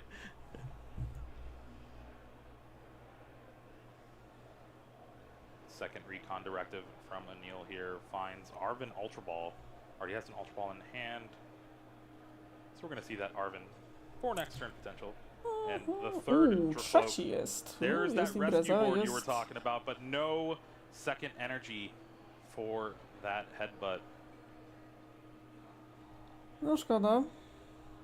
Just a little short, but we do see the Ultra Ball in hand, so The Dreepy play, or the Badoo play is still available. No chyba będzie anti-item lock, kurde. Czy... it says I No. need to see how many Czas cards left. tyka Here. 4 oczywiście, cards no remaining. trzeba myśleć. Would Itchy Pollen provide any assistance at this point? No Ursaluna nie Have to będzie think tak that just potrzebna slowing your w tym opponent etapie. down one step further, even a Chyba top deck będziemy item at grali this point bulwę. should be worth it at this stage. It seems like Anil agrees. Pulwa. Even just the 10 damage. Pulwa. Yeah, I Getting mean, that 10 damage, so you can hopefully snipe off that romp later with a Phantom Dive, but there's Luminion in hand, I believe. The boss's orders bring up the other Curlia, take a No knockout on dobra, both no Pokemon i is lined 10 up for next item turn. lock, As więc soon jest as the to trochę Psychic Energy is dubia to. found, we see flying through the turn now is Rowan, and he finds that Arvin. but you can't play the Buddy But Poppin. there's Tak, this no is że why, jest this ten is why problem. you find Badoo. No, ucieszyliśmy się, ale no jest dupa. We know Rowan has an energy in hand for that Technical Machine evolution. But yeah, Rowan's Dobra, just scooping Rowan it up. z Anil Stevenson Saini poddał, no nie mamy round gry 12, trzeciej, moves a on Velin into top Saiti cut, wygrywa 2-0. and what a match No we had. niestety, Yeah. kurde, no bada I think taka we're gonna go back and wyrób look at that tym game razem. for quite some time because it's wild to see how that masterclass goes through. I mean, the Cresselia edition adds so No much wiesz, no to complexity Cresselia to this ma match, sens na ten and moment. for Anil to just Przede go wszystkim through with the single damage counter placements all dlatego, over the że board, no just rzeczywiście adding no, that przy little bit of płcie intricacy. It was so fun to watch. And unfortunately for Rowan, that means he's not going to be able to make the top cut, but still a great finish here. Let's go ahead and take a look at the replay for our round 12. Game 1 started off a little shaky for Neil, only had that one Dreepy, but after a couple of turns, the board looked pretty unstoppable. Along with Rowan's as well, double Monkey Dory, a couple Curlia, but those Curlia were just targeted down turn after turn. Cresselia was trying to put in a lot of work time and time again, 3 times trying to use Moonglow Reverse to keep the game going for Rowan, but it was just not enough for this game. Iono 2-1, really just trying to leave that Radiant Alakazam in the active spot, but Crispin with just the last 2 energy in the deck was able to seal off that game 1. Yeah, what a wild game that was. It took all of the clock, and you could see that that just was demoralizing for Rowan. He tried to set up a potential way to close out a quick game 2, and the cards were just not there. Anil was just way too strong with a fantastic setup in that second game, and I mean we're just gonna have to go back and look at that one again. It was beautiful to watch. So fun to see 2 talented players, and that means that Anil will be joining what looks like a 11-player asymmetric cut from this point. Okay, not too bad, not too bad. And with 30 points, that means you maybe get the bye for that top cut? Yeah, there's one 31-pointer in Libui, and other than that, it's Lucas Zing, Trevor Reed, Hiroshi Takeda, all at 30 points, and then also now joining Anil in that 30-point club. So potential, yeah. I think maybe one of them has to play. Okay, yeah. We'll have to see how it shapes up. But what a way to end our Swiss rounds. Yeah, it was so fun to see. Unfortunate for Rowan to not make another one of these top cuts here, as we've seen him so often in the top 8. But that's the beauty of this game, is that it gives Anil this opportunity to really start to build on his resume, as we've heard his name so often, but he just hasn't had the limelight to shine in, and sure enough, he has that time now. All right, well, let's go ahead and take it down to Chip so we can hear from our round 12 winner. Thanks so much, guys. I am standing by with our winner here in the lounge, Anil. Dude, how are you feeling? Getting into top cut here at the Vancouver Regional Championships. Yeah, dude, it's surreal. Getting into a top cut in Canada, it's unreal. Like, I'm from Toronto, obviously, so this one means a bit more than it normally does. Yeah, my first cut in a long time. So I bubbled out. I came 9th in Vancouver 2 years ago. So that one felt pretty bad, but we're back, baby. We're back. Yeah, don't have to worry about those bubbles anymore. We got the asymmetrical top cut now, and it's looking like it's going to be a pretty deep cut, you know, potentially 12 to 14 players. So it's going to be a lot of players still fighting it out to be our Vancouver Regional Champion. Yeah. Well, let's talk about that game a little bit, because things seemed like they could have gotten a little dicey for you there at the end of game one. Kidding. What was going through your mind in those last couple of turns? I knew I had 3 outs and 3 outs only. I reconned my fish to the bottom the turn prior, and then I owned my other fish to the turn prior. To the bottom, sorry. So I knew I was in a bit of danger. I had to get a little lucky there, and I feel bad. Rowan's one of my closest friends, and I love that guy, and I don't want to win like that, but prized my stamp that game. I was in a bit of a tight spot. I just needed a little luck to go my way, and it did. Yeah, I was walking around looking at some of the other games out there. I was just keeping my eye on the stream match. And I remember looking up at one point and seeing that there was 30 minutes left in the round, and 1 prize card had been taken. Talk to us about what this matchup can be, you know, how meticulous and why it can be so drawn out. Yeah, so he argued for the stamp early in the first game, so I knew that was a threat, and so I took a little bit more time kind of setting up my board, HPawning him, trying to make sure that I didn't get stamped to oblivion. I also played stamp. He didn't know it was prize, but I knew he knew that I played it, so we were kind of doing that thing, just back and forth, just waiting for someone to take the first prize, kind of playing chicken. And he obviously didn't know I prized it, so I went in with the first prize. I knew I was going to get hit with it, but I was also buying time to get an Iono, so I could Iono his stamp to the bottom, and the turn that I did it. And I was able to find one, and kind of went from there. So these matchups are slow, they're grindy, but that's my deck. I normally just sit there doing nothing for a few turns, so. Yeah, and I want to ask you about your deck choice as well for this. Yeah. And obviously, Dragapult, very, very strong. There's a few ways that players are choosing to play it, though, and it looks like you've kind of taken a book out of the Fernandez brothers page based on their success at EUIC. We've seen a lot of Dragapult with the Dustnor, but you've got that Blood Moon Ursaluna, the Monkey Dory package, and also your A-Spec choice, the Unfair Stamp. Yeah. Talk to us about that choice. Yeah, for this so event. it did come, it was inspired by their list. Their list was awesome. My list is obviously a little slower than the Dustnor variants. I don't know, I just wanted to play something that was a little bit more skill intensive this weekend. I played Goldengo to UIC, and nothing on Goldengo, but it definitely, sometimes nothing you can really do about your losses. I wanted to kind of be in control of everything, and this deck really feels that way. I won't lie, day one it felt terrible. I did not have fun. I was able to squeeze out a few wins here and there. Day two we went 4-0 though, so we ran the table. The deck is always in control. That's what I really like about it. Control what you put down, you control your 2 prizes on the board. You kind of saw that last game how I evolved that Dragapult to kind of get out of range of 4 prize turn from Rowan there. You're always kind of in control of how many prizes you're giving up. And he played it really well. He killed my monkey, which made it really difficult for me to come back. But with the monkey and the Alakazam, you're able to kind of manipulate damage on your opponent's board, get into a good state, and kind of just take wins from there. Yeah, the Dustnor can be really good in the Gardevoir matchup, but it really feels like, you know, having access to Monkey Dory just enables so much for you to do in this matchup specifically. Well, congratulations on your run so far. It's great to see. Any shout-outs or thank yous you want to give before we get out of here?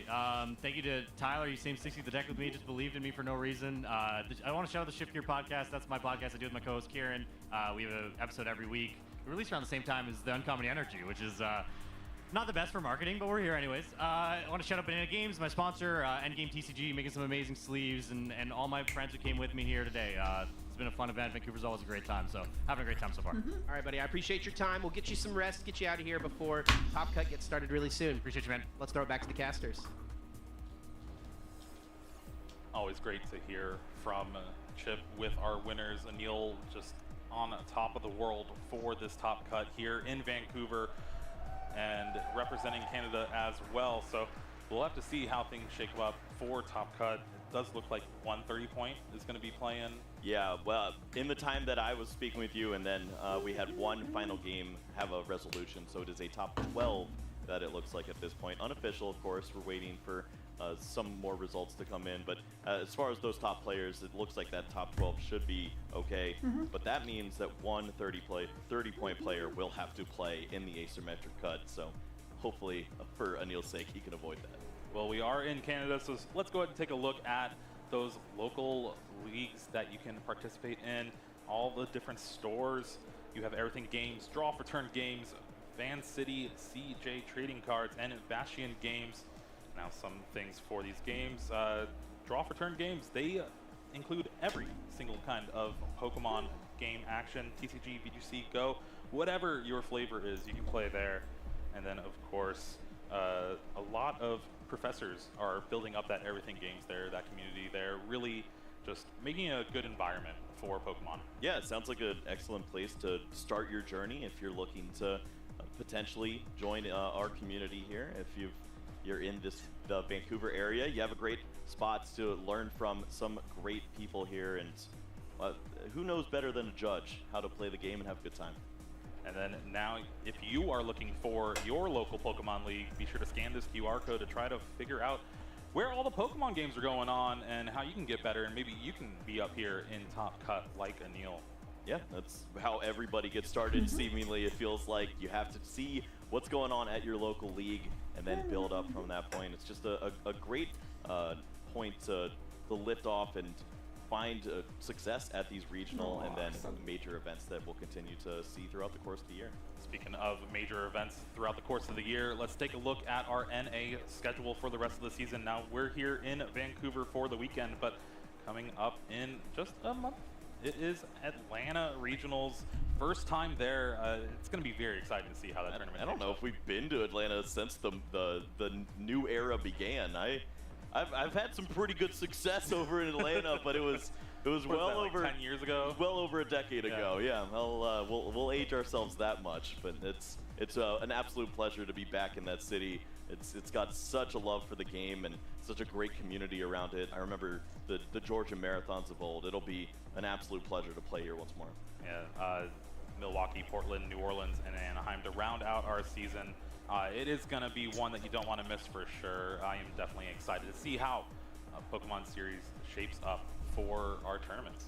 Yeah, I mean, there's plenty of players that are looking for a little more points moving into those final matches that we'd have at the North American International Championships. Right before the World Championships, can you get to that 125 top players in North America to clinch your spot, or maybe just win the event outright like one player is trying to do today? Yeah, one player is trying to do it today. Well, actually, 12 players are trying to do that today. We have our Masters TCG Top Cut coming up soon, so don't go anywhere. A lot of Pokemon action still to come.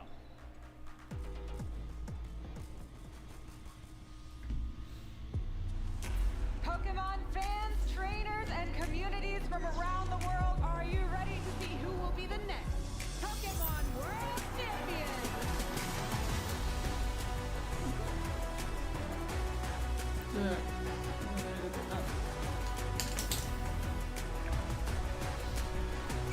Czaszki zrobię, jak to wyschnie.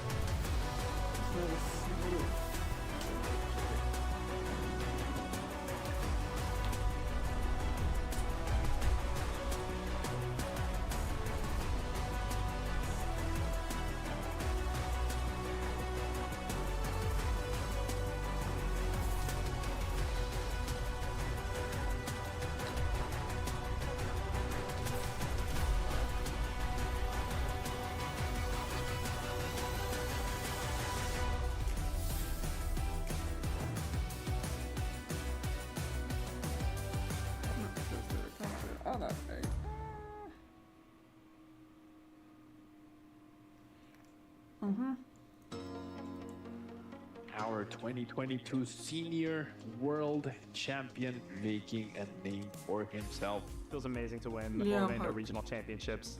winning a regional is an event that always eluded me. I've made the finals a couple times when I was younger, but a win has never been something I've been able to hit. And finally reaching that goal it means a lot. Liam, his dad, his brother, they're deeply rooted in the Pokemon TCG community, have been for a long time, and Liam has an excellent resume. I've been in the finals a few times at 2016 Nationals. And there's the handshake. Liam does attack. Huge congratulations to Liam Halliburton. He played excellently. He played flawlessly almost. I first got into competitive Pokemon because kids at my school were playing Pokemon. It was always really popular to trade cards. And so when I tried to get into the game, my dad said, it'd be cool if you really tried to get into the game and got into the competitive side. And so we went to my local game store, got a few cards. The woman who was running the store absolutely pounded me. Like 3 times in a row with Burzy and Genetech. After that first time that I got destroyed, we realized we're gonna need some better cards. And so once we got better cards, which were Plasma Lugia cards, the next time I went to an event was a few months later. It was a Maryland State Championship, and I made it to the win and in. I went 4-2, where I lost, unfortunately. Ladies and gentlemen, one last time, Liam Halliburton, your Orlando Regional Champion. The thing that keeps me coming back to tournaments is the friends and community that I know will meet me there. One thing that I've learned since I started competing in this game is it's not really the competition that makes Pokemon what it is, but it's the community and friends that you make along the way. Heard there's a bit of a curse lately where it just keeps taking second place at tournaments, so maybe break that curse here. I took a break when the game moved online for the pandemic. I stopped playing during that era, came back in 2022, I think, when events came back to in person. It was honestly my dad. He told me that the events were coming up, and he kept a podcast about the game throughout the entire pandemic. And so when he told me events were back, I said I'd give it a shot. And once again, I haven't put it down. It is time for the grand final match of the senior division of the Pokemon trading card game. Are you ready to meet your players? From the United States, Liam Halliburton. The finals experience that stick with me forever is the 2022 Worlds Finals. My final was Sebastian Lashmet. The matchup was Palkia versus Urshifu Italian. We have hit all zeros on the clock. We're going to a sudden death third game here. The series went 3 games. It went to sudden death. It was a long match and definitely a nail biter. Origin form Palkia V-Star. We see the Star Portal. That's it. Subspace Swell takes down the Sobble, and Liam is your world champion. Some advice that I give to future Pokemon trainers is to always set your goals high. The sky's the limit when it comes to Pokemon, and while progress towards your goals may not be immediate, you don't have to lower your expectations in the game. Anybody can do well. Your 2022 Senior Division World Champion from the United States, Liam Halliburton.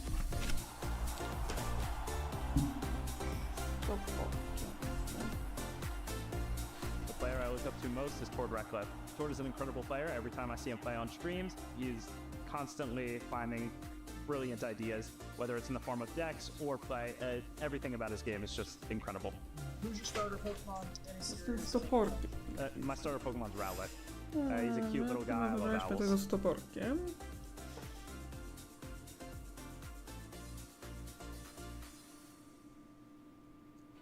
Hey Pokemon trainers, welcome to Pokemon Championships History, a series where we showcase important matches throughout the history of competitive Pokemon. Ciekawa historia.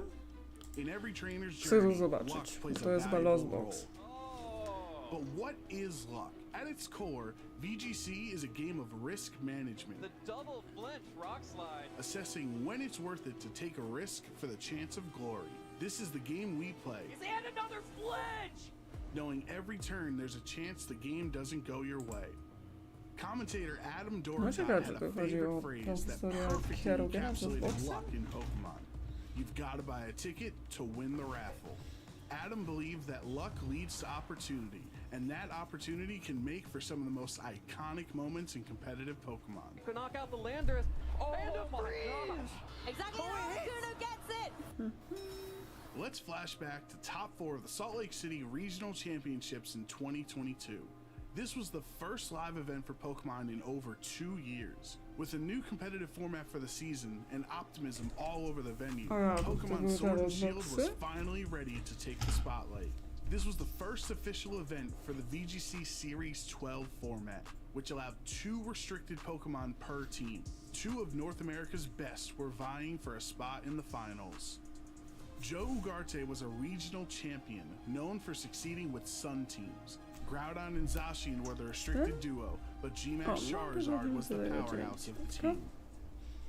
Aaron Traylor, the Dallas regional champion, with over a decade of experience in VGC, was always willing to go for the unconventional play, like Dynamaxing his Whimsicott, doing anything necessary to win. These trainers here in Game 3, only one unfortunately can move on to the finals, and one of these guys is not going to be able to realize that dream. In Game 3, with 3 Pokemon apiece, in a tale as old as time, Groudon versus Kyogre, the combination of Sun and Gastrodon hindered Aaron's Kyogre game plan. Behemoth Blade, though, now into the Groudon. This is in the sun with the Salt Vest. It's not enough to take out the Groudon, so he will get 1 attack into Zacian, which will be enough to knock it out. Aaron is now down to his final 2 Pokemon here. After losing his Zacian, Aaron would rely on Kartana, the Pokemon he Dynamaxed in all 3 games, to bring this game back to neutral. Kartana, with the Max Airstream, takes out Groudon, so now Joe has lost his Dynamax Pokemon. It is 2-2 right now. With Groudon knocked out, Aaron would need to KO Gastrodon if Kyogre had any chance of coming back in this game. Aaron has to deal with the Gastrodon this turn. Gastrodon is finally taken care of. He is down to his final Pokemon, the Pokemon that this team is really built around. Single target water spout, but it is in the sun, so it does not do a lot of damage. It's up to the Sacred Sword. It's Kartana, does take it out, and there it is. And it's down with this Kyogre, unfortunately, against Zacian. Aaron's chances of winning were incredibly low, but not 0. And as luck would have it, Kyogre bought in for a chance to win the raffle. The Kyogre has to Gotta go for double protect. He gets it! He gets the double protect! Aaron with a 30% chance protects his Kyogre, and the sun is gone. And if you want to keep using Play Rough, there's a 10% chance you won't even hit. And the single target Origin Pulse does connect. Finally, something's going right for the Kyogre. Does bring Zacian down to under half. You know another one will knock it out. Oh my goodness! The 10% chance comes true. Kyogre nimbly dodging the Play Rough from the Zacian. Aaron played to his outs, no matter how unlikely. The odds of getting a double protect, Origin Pulse hit, and a Play Rough miss were less than 3%. But now it was time for Kyogre to cash in. But Joe, you've got to buy a ticket to win the raffle. Sure do, Adam, and I think Aaron agrees with us. Water Spout with all that HP. Zacian is dead, and Aaron Traylor is moving on to the finals here in Salt Lake City. Kyogre wins the raffle, and Aaron Traylor proves that luck is a skill in VGC, so never give up as long as you have a chance. Thank you for watching, and let us know some of your favorite competitive Pokemon moments by using the hashtag #PlayPokemon. Thanks for sticking with us, Pokemon fans. We're getting ready for our trading card game Top Cut. The final Swiss round has concluded.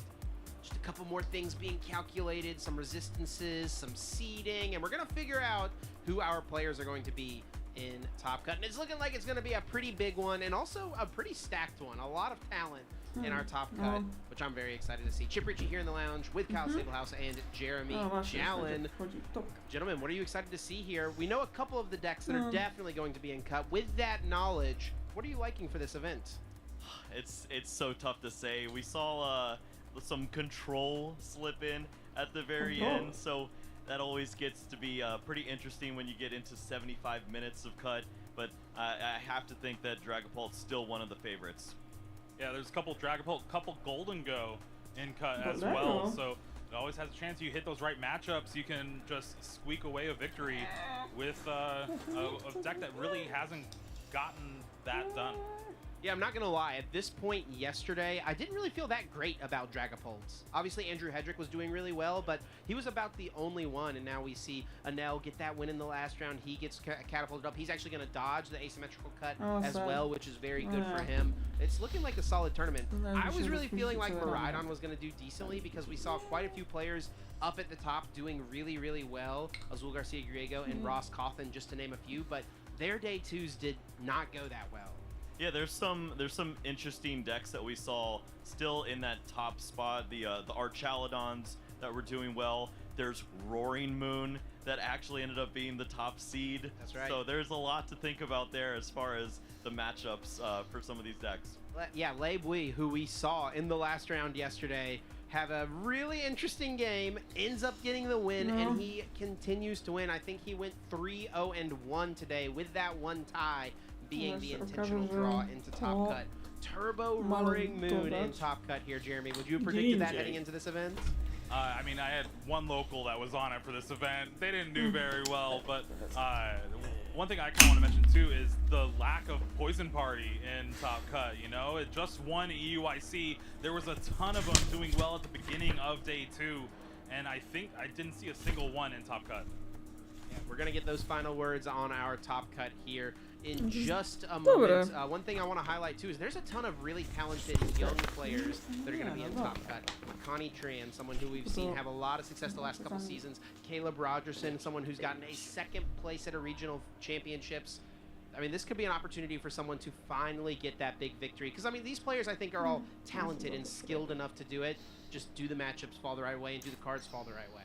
Yeah, this is so often the players that are reaching that top 64, top 32 over and over again. But you're eventually going to have your breakout moment. It's cool to see it happening multiple times, multiple players at the same tournament now.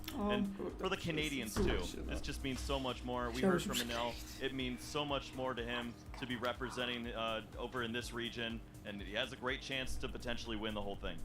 And I think probably the 2 players leading the pack in our Top Cut have to be Lucas Zing and Andrew Hedrick. Definitely the 2 most accomplished players, I'd say, in our Top Cut thus far. Lucas winning the LA Regional Championships last season, Andrew Hedrick having won 3 regional championships. Do you think one of those 2 guys is going to be able to lock it up and win yet another regional championship, Jeremy? It's rough. There's a lot of different decks in this Top Cut, so you hit that wrong matchup, it's just over. But if anyone can do it, it'll be one of those 2. But really, I can see anyone winning this. Both of those players are going to have to play an asymmetrical Top Cut. So based on the way things work out, you know, we have our 8-player single elimination bracket, but with resistances, we do extend that down a little bit farther. It's going to be 12-ish players, I think, is going to be the number. So the last few seeded players are going to have to do a play-in round effectively to actually get into top 8. And there's a big difference between getting top 16 and top 8 at these tournaments. Yeah, the money, the prizes, the additional points that you have in order to qualify in the North American bracket, that 125 players for the World Championship, these all start to add up at this stage. And I just really think about Lucas in this spot, being 30 points into this and now having to play in the asymmetric cut. That's just a little extra added pressure for you. But I mean, if you win in this spot, maybe you don't have just the Chin Pal tattoo. Maybe you go Golden Go as well. Yeah, I saw him actually playing some of his games out there. He's got that single prize Golden Go in his deck as well, which is super spicy. Jeremy, you know much about that one, that tech? I mean, we saw it on the list. Other than that, didn't really come into play. I saw him attacking with it in the mirror match, which I don't know if that's like the intended use for it, but I need to relook up what that card does. It's like 3 colorless energy, 100, and it can shuffle itself back in. I don't really even know why it's in the deck, to be honest. Just prize math, right? There was like some cool effect, and it does like 1 energy, 120 or something. Yeah, if it evolved from Gimmick turn, I think that's the case. Yeah, I mean, and that's really what happens at these regional championships. These players will go deep into the list. I mean, I know I've spent plenty of time on the Pokemon card database looking up what card does X thing that I need for the format, you know, trying to figure out what that one single inclusion can be to push your deck over the edge for what you anticipate the meta to be. And that's really, I think, what separates good players from, you know, the great players that are pushing the meta forward, right? Anyone can look at a list that did well at the last tournament, spend a lot of time practicing it, and do well and find reasonable success. But it's finding those tech cards, making meta predictions, and finding the singular things that can give you even just a slight percentage increase across the board that can be the difference between winning and losing in Top Cut. Yeah, sometimes it's as easy as finding that Roxanne after seeing what happened to Xander in top 4 of the European International Championships, but also sometimes it's just an hour of you and your friends yelling about which gimme ghoul line you're gonna go with, because no one can agree on just minor errand running. What it comes down to, and that's really where the collaboration, I think, comes in a lot as well. The many are greater than the few, right? Working together and finding common ground, putting your heads together and figuring out what those last few things are. I mean, that's why these testing groups are such a big part of the game right now. Yeah, well, Pokemon TCG just in general is a solo kind of game, right? You're winning or losing by yourself, but having that addition of a testing group, just your friends, being able to kind of scout to see what other players are doing as well, trying to find the perfect 60, it really is a group effort, and for a lot of these players that are winning these tournaments, they're not doing it alone. Well, gentlemen, I think we've got our first asymmetrical top cut round ready to go out on the stage. Let's get it over to the casters and see if we can get closer to crowning a Vancouver regional champion. So much in the air, but one thing's for certain. Like Chip said, a regional champion will be crowned as we get into asymmetrical top cut at the Vancouver Regional Championships. Welcome along for the ride. Ethan Heggie here with Juancho Saldana. And there's a fun fact here for this top cut. This is the lowest number of points so far this season that players have been entering top cut. We've seen, for this 8 rounds day 1, 4 rounds day 2, we go back to Louisville just a few months ago. X2 missed at this. This time, it's actually going to be players at that 29 points making it in. A pretty big surprise here for this regional. No, yeah, I remember back when we were doing, 33, 34, trying to make it into cut. It's nice that we, this, I wouldn't say it's a lot. It's a little bit easier, but it's still the same caliber of player you still have to fight through. But it's just nice to see that number getting a little bit lower.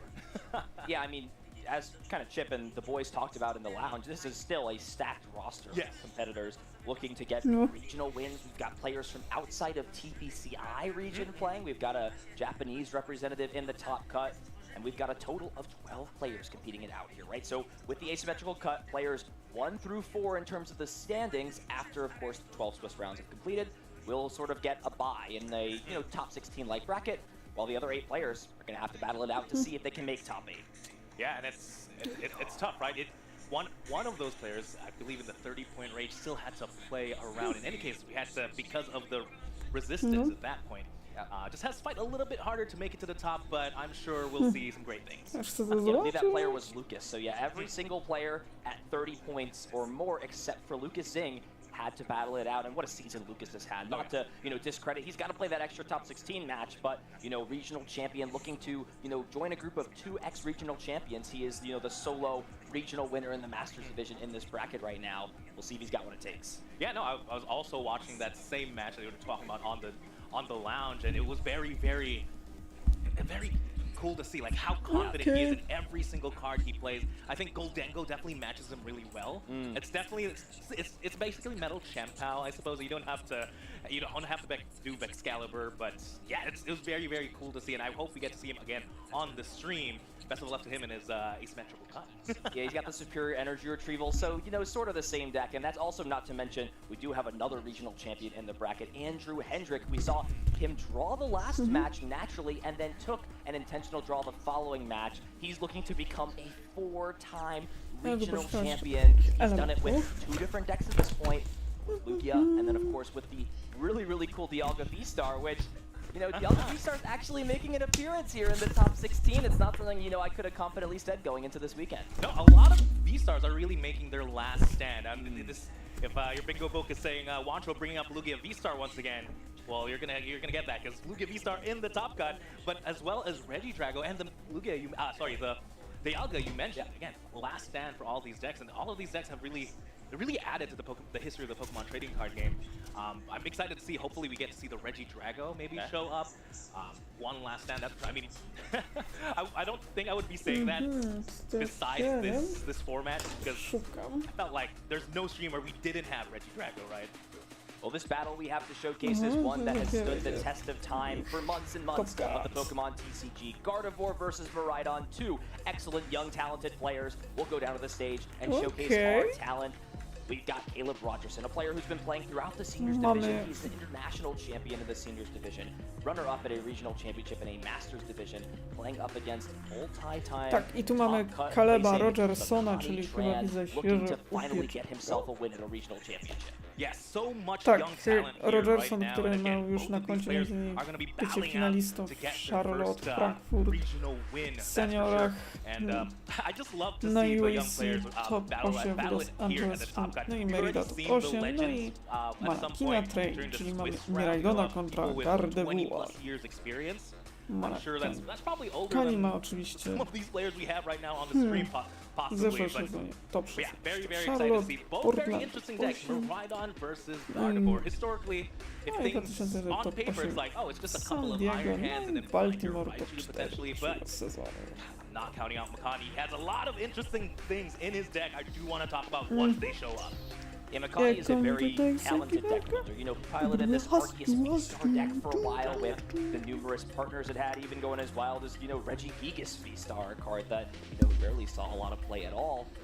This is going to be a pretty big matchup here, and a lot of this is going to come down to these early turns. Because like you said, and like we saw earlier in our first round of the day, Iron Hands, when unchecked, when it can just go ahead and take 4 prize cards before your opponent gets to put on any attacking threat, is really hard to climb back from. And it's going to take a lot of disruption and a lot of unlucky draws from your opponent's side.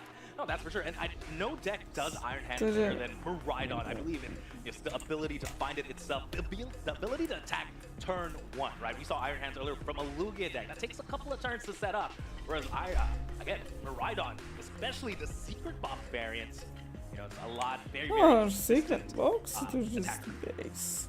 Yeah, that secret box has kind of found its way in Maridon as the staple ace spec. Of course, Blind Catcher was pretty popular early on, as you know, in previous formats. But with the inclusion of Area Zero, you know, Maridon can kind of go wide in a sense, play a lot of these support Pokemon that are in the format, some of the B Pokemon, EXs, Pheasantipity, Mew, Rotom if you're going first, and just cover a lot of its bases. That's really what Maridon wants to do. It wants to just keep its aggression and never let it go.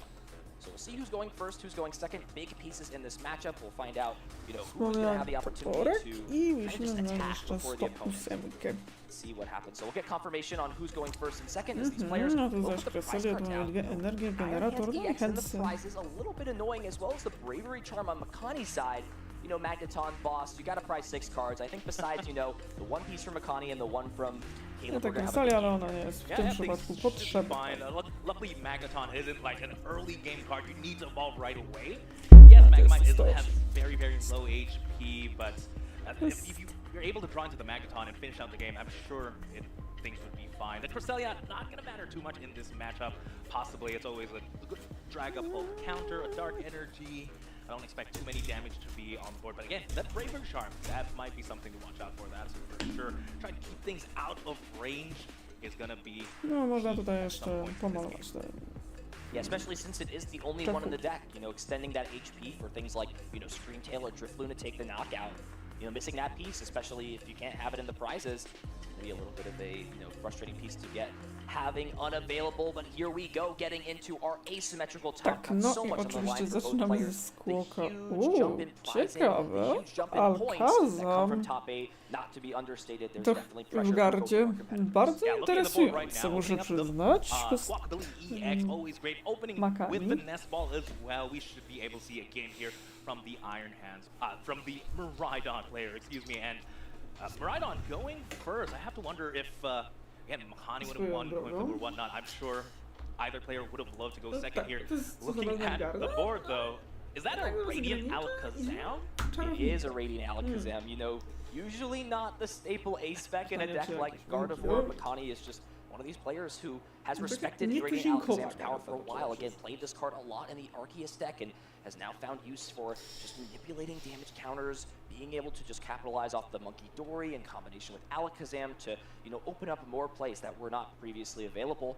Caleb will start this first turn off with the tandem unit, Nest Ball. He's got the Squawk ability, though a supporter cannot be played. I'm sure Caleb is still looking for a decent amount of energy to start flooding this board and putting on pressure. Yeah, I want to talk about the Radiant Alakazam a little bit more. Again, it's interesting in Gardevoir. Yeah, there is a lot of damage manipulation, that's for sure. I would love to see that come into play in combination with the Monkey Dories. But something of note, this is actually one of the decks where it can even attack. Right? Mind Ruler, you have to be mindful. 20 damage times the amount of cards in the hand. Also, very importantly as well, 130 HP on a basic Pokemon. We saw that come into play in the last stream match, or 2 stream matches ago. Maybe it could be important here, assuming Caleb maybe misses something like a Zapdos EX, could survive an Iron Hands hit. Yeah, the only annoying thing, as always, with Radiant Alakazam does have that 2 retreat cost, and I mean, if you're playing a deck that has the Technical Machine Evolution, it doesn't really necessarily matter as much.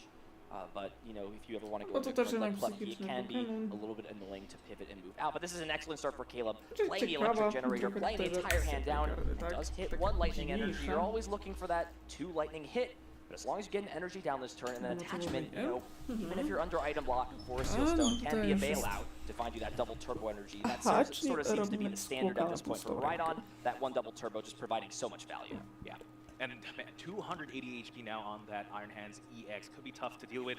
Second generator now. Do we hit anything? Unfortunately, it's a miss. No tak, It's a wiecie, little jak bit to tougher z to attack with generatorami. Iron Hands EX Jeden now. ci I'd trafi like to dwie, mention the drugi ci Badu as well, trafi the item dupę. playing under item lock, because I haven't seen too many God of War decks really use the Badu lately, but that is an inclusion in Mahani's deck, something we have to be mindful Albo of. trafi ci but- jedno. No, Yeah, typically it's not a generator problem byt. to retreat the Okay. Alakazam, like you said. Typically it's not a problem for Alakazam in the God War decks, because it would always attach from the discard pile, but not on the first turn, unfortunately. Looking at this hand here, I'm not really sure a lot is going on here for Makani. You know, it does have the Technical Machine Evolution, but I don't know if there's any Pokemon search item cards. I don't know if there's any Waltz, any supporter card to be played. I think just a Czegoś nie wiem. Monkey in the hand, and that's about it. And while, you know, Caleb would have really liked to have that lightning energy off that last generator, so he's just an attachment away, I think he would trade that for, you know, a slower setup, a slower start on Makani's side, because it's even easier to run down your opponent if, you know, they have nothing going on for 3 turns. That's just, you know, 3 swift amp you very muches, and, you know, that's all she wrote. Ooh, yes, and again, it's so tough to see when you have pretty much everything in your hand. You have the energy because of the Earthen Vessel. We see the TM evolution, but missing the very, very important key part of playing the Pokemon trading card game, the Pokemon. Very, very tough. Didn't quite get. I think there's a Pheasantipity as well. Very odd to not see like at least an Arvin turn 1. I mean, this is one of the downsides of Gardevoir, right? I mean, look, it's praised a lot for refinement being one of the best, you know, ability support engines in the game, but it inherently is, you know, kind of an inconsistent deck. I mean, imagine if the Radiant Alakazam was Radiant Greninja in this case, right? You get to see, you know, 2 more cards off concealed cards. So Makani, you know, kind of just deciding to play what would be, you know, more cute and intricate inclusions, maybe sacrificing a little bit on the consistency of the deck. You know, there is a trade-off for everything. I'm sure, you know, Radiant Alakazam has provided plenty of use for Makani throughout the weekend, but as of right now, nothing is really helping him in the hand, and giving time to Miraidon is the last thing you want to be doing, especially in such an important, crucial match. That is true. I think I'm getting a better look at the hand. Yeah, it is just a Monkey Dory. Fortunately, Monkey Dory doesn't evolve into anything, and it's just a pass. This Gardevoir has no Rawls in play and is staring down an Iron Hands right now Co tu się with 2 stało? energy. Arvin is going to be able to find at least 1 more electric generator. Can we pop off? And it's guaranteed at this point. Grabbing dobra electric pytanie, generator, and czy- even if the generator misses, Forest Seal Stone can be used to grab the double Okej, turbo czyli znowu energy as the atak. attachment. Jaki Now, the set. big thing here, Alakazam is not being knocked out, so I do wonder, you know, if Caleb has access to something like the either Zapdos to take the knockout on the active, or even Iron Bundle to bring this Monkey Dory up into the active spot. You know, if that is the case, even with the double turbo energy, the Zapdos gives it the extra 10 damage it needs. I'm sure Caleb knows what he needs to do. And speaking of which, there Mamy is that Iron Bundle. pingwinka. We have all the options. If we hit well with the generators, there's the Zapdos. If we don't, you're right, there's a bundle. These birds coming in clutch. Ptaszek, Again, it's tak. just a matter of these generators, but one thing's for sure, we're taking 2 prizes this turn. It is generator. I There's jest 1. jedno. That's all you need. No, One ale energy, and that wystarczy w means sumie that tak crucial naprawdę. Forest Sealstone gets to be preserved. Makani's not playing really any No, aczkolwiek convenient ways to wszystkie get 3 rid of that generatory tool się card. skończyły. You know, can go out of your way to use Joust, and that could kind of be a desperation attempt at this point. But Caleb is just going to essentially have guaranteed 4 prize cards, guaranteed to preserve this powerful V-Star power. And I really have to wonder, if you're Makani, how are you coming back from the spot? Really Starałem can't się, see a czy way. będzie I mean, potrzebny nam unfortunately, the drugi. energy attachment was committed to this Alakazam. The cute thing about this Monkey Dory actually has an attack that confuses the opponent. That could be a very cheeky way to try and buy some time, just because it really is tough to set up second Iron Hands on the bench, almost impossible. You have to look for something like a switch. And honestly, that might have been the only out, but right now, because the energy is on the Alakazam, there's nothing, absolutely nothing. We could attempt to boss something up, maybe try to stall, but we know for a fact, like sometimes these Miraidon players do play the Latias EX for free retreats. So No i Ampi right now, very Iron Hands much. EX taking 2 prizes here Tak, Caleb i Rogerson, no, chęci poszedł. comeback does have the Pheasantipity though. Yeah, but just another poor draw. pytanie, czy Pheasantipity is Fez big wystarczy liability in na this set? matchup. It essentially can just be bossed and KO'd pretty easily. Does Arven? find the Arven Okay. off of the flip the script, so Makani still got a chance in this game, but again, the big issue with that Bravery Charm in the prize cards and with this Monkey Dory needing an attachment to use the Technical Machine Evolution, it means that next turn, there's really no way that this Iron Hands EX can be KO'd because only one Adrenabrain can be used, and that Bravery Charm is making it even beefier at 280 HP. Yeah, I can't see a way for this Iron Hands to get knocked out, and with threats like Raichu, Magnemite now hits the board, even if you do promote something like the Gardevoir EX, might maybe very, very easily knocked out, especially if you draw into the Magneton from the prizes. Okay, Yeah, and this was a really interesting choice from Caleb. You know, I kind of have to wonder if it was 100% needed. Decided to use the Ultra Ball and actually discard Latios EX. Now does not have access to that pivoting option. Of course, there is still the Switch card in the deck. It does play one copy of that card, so it is available. It's not 100% off the table, but, you know, I do kind of wonder here, like, how relevant was Mew EX really to be grabbed? And it also kind of comes back to the fact that Caleb may not know that Makani is not playing the unfair stamp, and this problem could have just been completely avoided if we didn't use the Ultra Ball the previous turn, just have the Latios on the bench, give that free retreat to the Zapdos. Now we have to use our V-Star power to find a way to move the Zapdos out, and if our opponent has another counter catcher, we're back in the same predicament. It's very, very tough. The bench is full as well, so even if you get something like a rescue, the Night Stretcher to grab the Latias to be able to retreat, we're gonna have to pop very crucial Pokemon, either like the Iron Bundle or the Magneton later down the line. But right now, short term, we do have the solution, luckily, but unfortunately at very, very heavy cost. I think he's just debating here, is it worth using the, you know, last electric generator? I believe this is, you know, the last one in the deck. Very crucial resource. We've seen how it allowed Caleb to power these Pokemon up super quickly. And it looks like for now, considering just, you know, holding on to that piece, who knows? Maybe this Iron Hands falls. Maybe we need to power up a different attacker. We're going to see the boss's orders, and, you know, that was kind of a decision Makani was deciding the previous turn. Do I attach this Dark Energy? And, you know, being this behind, if there was an extra Dark Energy down, that's potentially 2 Monkey Dory that could have been online this turn. Now it's just going to be 1 max. And just like that, Caleb Rogerson is down to 2 prizes, only attacked twice. Again, thanks to this Iron Hands MP very much. Makani has not taken anything at all, has a lone Kirlia in play, does have the Gardevoir in hand, so can do at least something this turn. Definitely has to attack with the Gardevoir EX just to be able to not lose this coming turn. Luckily, Gardevoir EX does have 310 HP, unfortunately 190, just a little, well, very, very short actually of knocking out something like an Iron Hands. Opting to Ultra Ball away the Darkness Energy and a Gardevoir EX, 2 cards I would have to think were important this turn to grab a Gardevoir. Yeah, maybe just using this to thin the deck out a little bit. Knows that second Gardevoir EX is never going to be used, essentially. And if you have a Dark Energy already in your hand, it's a resource you can get rid of. Big piece missing here from Makani. Does he have a way to, you know, disrupt Caleb's hand a little bit? Play something like Iono. This is really where, you know, Gardevoir has a hard time coming back, but these comebacks are built off of the strength of hand disruption, thanks to Iono. There's only the Mew EX in play for the stability. We've seen, again, the Latias in the discard pile. So with some of these resources that Caleb has already expended, there is still a world where Makani can make this 6-2 comeback. Yeah, it looks like there is a Turo in hand, but no, it is going to be refined. I was thinking maybe Turo up Pheasantipity, but at that point, still, the Monkey Dory is still a liability. I agree, it has to be Iono. Unfortunately, a spec of choice for Makani is Hyper Aroma over something like the Unfair Sam, like you mentioned earlier. So that means we can't depend on something like our A-spec at this point. Just Iono or bust. Bumps the stadium, though. Yeah, just, you know, probably has to get Pokemon into play. There's really not a lot going on Makani's side, and by discarding the stadium, yes, Caleb only has access to 5 bench Pokemon, but he gets to discard a few that just aren't going to have a lot of use. The Zapdos, which was a retreating liability, gets rid of that. Now everything on the bench has 1 retreat cost or less, and also gets rid of that Squawkabilly EX, an easy prime target for Screamtail to take 2 prizes on it at any point during the game.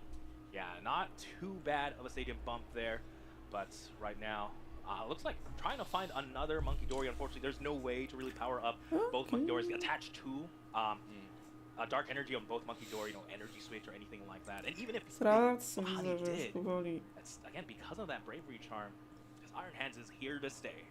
Yeah, this is an interesting spot. You know, my mind initially went to potentially using something like Mind Bend this turn just to confuse the Iron Hands. You know your opponent's down their switch card. So if they want to, you know, take these last 2 prize cards, it's going to require a little bit of maneuvering to make something like this happen. Also putting pressure onto this Magnemite. But hold on, I think Caleb has the potential to make a pretty cool play here. And with the Magneton, as long as he has an energy in hand, he can remove the confusion by retreating, pop this Magneton, give Makani a prize card, but by doing so, put the 3 energy on the Iron Hands, attach for the turn, and use 3. Amp you very much. Bang, bang, bang. Close the game out. What a swift win here for Caleb in game 1. Well, that's one way to remove confusion. One of the more heftier ways I think I've seen. Paying 4 energy to retreat, and then giving your opponent 1 prize card. But that's A-okay, because you just won the game. And you can see, you know, Gardevoir has to have a baseline of expectations to keep up in this matchup. It sometimes is more than what we saw. It's, of course, as simple as getting Ralts down first, but it needs to go beyond that. And you saw in that first game, as we look back on what went down in game number 1, when that baseline is not hit, when you're not, you know, even getting close to your opponent's requirements in that first game, you just really struggle to have any chance up against a fast Iron Hands acceleration and the consistency late in the game, especially of the ride-on to repower those attackers. No, definitely. In simpler terms, it's really hard to win with the Gardevoir if you don't have any Gardevoir. Yeah. It came out eventually, but it kind of just watched, you know, its friendly Pokemon that it's teamed up with for the weekend go down to Iron Hands in swift, unfortunate fashion. Definitely. Hopefully we can see Mahani try and turn this around. Maybe open up the border at the very least. See a TM evolution. Maybe even see the Hyper Roam. I would love to see that come into play. But again, when you're staring something down, something lightning fast like the Miraidon EX could be tough. And Makani actually opting to go first here, and that's because of the Klefki that he plays in his deck. Of course, the Mischievous Lock ability prevents Pokemon from using their abilities on turn 1. You saw how many of those Caleb has in his deck, and on top of that, these prize cards are pretty brutal here, Wancho. 2 Ralts and a Kirlia. Did we just talk about how you have to have some Gardevoir to win with a Gardevoir deck? Prizing too makes it a little bit tougher, and that Kirlia. But talk about bad prizing, talk about bad turns as well. Opening up only the Badoo and the Ralts. So many deck search options. Would have loved to see the Klefki, but hey, at least there is a Ralts in play. There is a silver lining at the very least. But even at this point, Ralts is still in danger on this first turn. With only 1 bench Pokemon in play, Iron Bundle can potentially just go after this Pokemon on the bench. You know, Makani has no choice. He's got to bring the Ralts up. It's the only Pokemon available to be switched in thanks to that Hyper Blower ability. Caleb is going to have access to most pieces at his disposal, of course. The generator in the prize is not great. Does only play that 1 copy of Forest Sealstone. So because of that, you know, finding the extra piece, you know, maybe you hit 2 energy off a generator and you want to find the double turbo to attack, could be a little bit more difficult. But in this spot here, Wancho, we saw this, you know, yesterday with the Duraludon versus Miraidon. Even if you're not using Ampu very much, just taking out one of your opponent's, you know, main Pokemon attackers and limiting their options for the next turn seems like it can just be enough in a situation like this. Oh, exactly. This Ralts potentially isn't too long on this board. Nestball grabbing the the Squawk ability, 2 birds there, but just to get a potential fresh hand, and Harvin as well. If I had to guess, we're gonna see some A-Spec action. Oh no, it's gonna be the generator instead, opting not to thin the deck. Straight grabbing, trying to grab the energy. So this is sort of an interesting spot. You know, usually you'll use something like the secret box to just find all the pieces you need, but maybe there's just kind of crucial resources. We see actually an Ultra Ball in hand here for Caleb, and you know, that may be his reasoning. Just prioritizing, you know, playing the Ultra Ball, getting down all these Pokemon, keeping the resources. You think he's kind of just considering what he wants to do here. Unfortunately, that's not how Arvin works, so we'll make sure he goes ahead and corrects what he's saying. And it's actually still going to be the secret box, so it doesn't apparently just have the resources. Actually, because of the Mew EX in hand, Restart can guarantee the Ultra Ball to discard 2 cards to find that last Pokemon. I think that the Ultra Ball just hit the discard pile, however. Okay. But hopefully there is still more ways to find a Pokemon, unless I missaw. So we'll see what the rest of this looks like. Of course, there's Miraidon. Yeah, of course. Let's not forget about Tandem Unit, the backbone of this entire deck, allowing 2 lightning Pokemon every turn, as long as Miraidon's in play, to be put onto the bench. You know, this card has just kind of found its way in the forefront of the meta, on and off since its release. There really has not been an ability like this in the Pokemon trading card game to just provide so much consistency to your lightning deck. Yeah, and we're seeing this, a similar play from yesterday where we're hedging bets here, right? We have the Raikou here, very low energy cost Pokemon, requires 2 energy, yes, but doesn't take an extra prize, or we could go big with the high Iron Hands instead, just in case, right? I think the goal really is to just take a knockout on Rose, ruin the board state. If you can take an extra prize, that'd be great, but oh man, everything in hand as well. 280 HP Iron Hands again, and the Mew. Let's draw a little bit more. Ooh, commit the energy attachment here. Yeah, interesting choice. With the second Miraidon EX being in the prizes, if that was available, you know, Caleb could have thinned out a couple more Pokemon here. Instead, we're just going to go ahead and see the restart, fill the hand up, and now kind of has, you know, a little bit of an interesting decision. With there being 4 bench Pokemon in play, choosing to, you know, not prioritize the Pikachu EX as of right now. Gonna have to get rid of these crucial pieces. Here we go. Big 6 cards, does find the Nest Ball, and an attachment for turn, but already committed that to the Raikou. So as things stand at this point, it looks like Caleb, because he did not find a single energy off of this generator, is actually just going to have to bring this Miraidon up, or excuse me, this Raikou up, use the fleet-footed, and potentially just give Makani an extra turn, missing a big potential to jump ahead in this game by a huge margin. Very, very tough here. Not as lightning fast jest as zwykły I'm pika. used to seeing Miraidon. He even went with the safe route, just attachment onto the Raikou already. Looks like it's just going to be the Nest Ball here. But if we don't grab a Pikachu, we're going to be benchmarked at this point. Well, unless, of course, it's Magnemite, and we can always pop it. That is a very true point. Magnemite is going to come down to play, and we're actually going to see the Ultra Ball, and it's going to preemptively grab the Magneton. So Caleb, understanding with the Ralts already in play, and with how strong Item Lock could be the following turn to shut off Electric Generator and limit Ampu very much from being set up, is just going to go ahead and not use the Rotom V. It was not selected as one of these 5 bench Pokemon. Instead, passing with the Raikou in the active spot, bringing action over to Makani. Now, what does he have in hand? The Refinement being used, finds the counter stadium. That's a big grab. And all of a sudden, Makani is, you know, after a very rough start going first, not finding the Klefki in this game very much so. Yeah, I'm sure Makani's breathing a sigh of relief that lone Ralt was able to evolve into that Kirlia, able to refine, get a couple more cards. Starting to see a game plan come into play. But right now, it's just checking his deck. You know, Radiant Alakazam still in the deck. The Zapdos in the discard pile could maybe wall up against something like the Iron Hands, but right now, the only energy on board is that Raikou. Wouldn't be opposed to maybe seeing some Badu action, or even maybe Klefki. What do you think is more disruptive? You know, item lock at this point, or ability locking? Well, obviously abilities have already been used on, or items have already been used on Caleb's side. We'll have to see. The Tandem unit already being used. You know, the Iron Hands is down. Magneton doesn't, of course, have an ability on a basic. It's a stage 1 Pokemon. But at the same time, you know, Caleb is more than prepared to just kind of do what he needs to do with items or without items. Just needs an attachment for turn, and I think there's already 3 lightning energy in the discard pile to get the, you know, full effect of that Magneton's ability. So it's an interesting spot for, you know, Makani. He does have option number 3, which is, you know, a little bit of both. Could, you know, bring the Klefki up and then use that Technical Machine Evolution on the same turn. That's also a potential. The big thing looking at this is, you know, the bench is starting to get a little bit clogged. You usually want to have, you know, 3 of those Ralts in play to evolve up into your Refinement Kirlia, evolve into Gardevoir EX.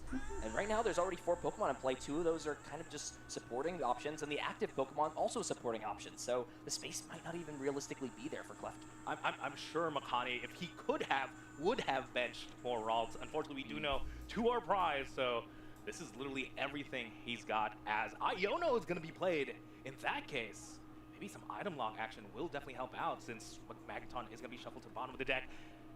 That's, maybe item lock isn't, we don't need item lock? There's nothing to block in the hand. So as it stands at this point here, Makani is going to have 6 cards from the Iono, already used the Refinement, but did draw into a solid piece of cards here.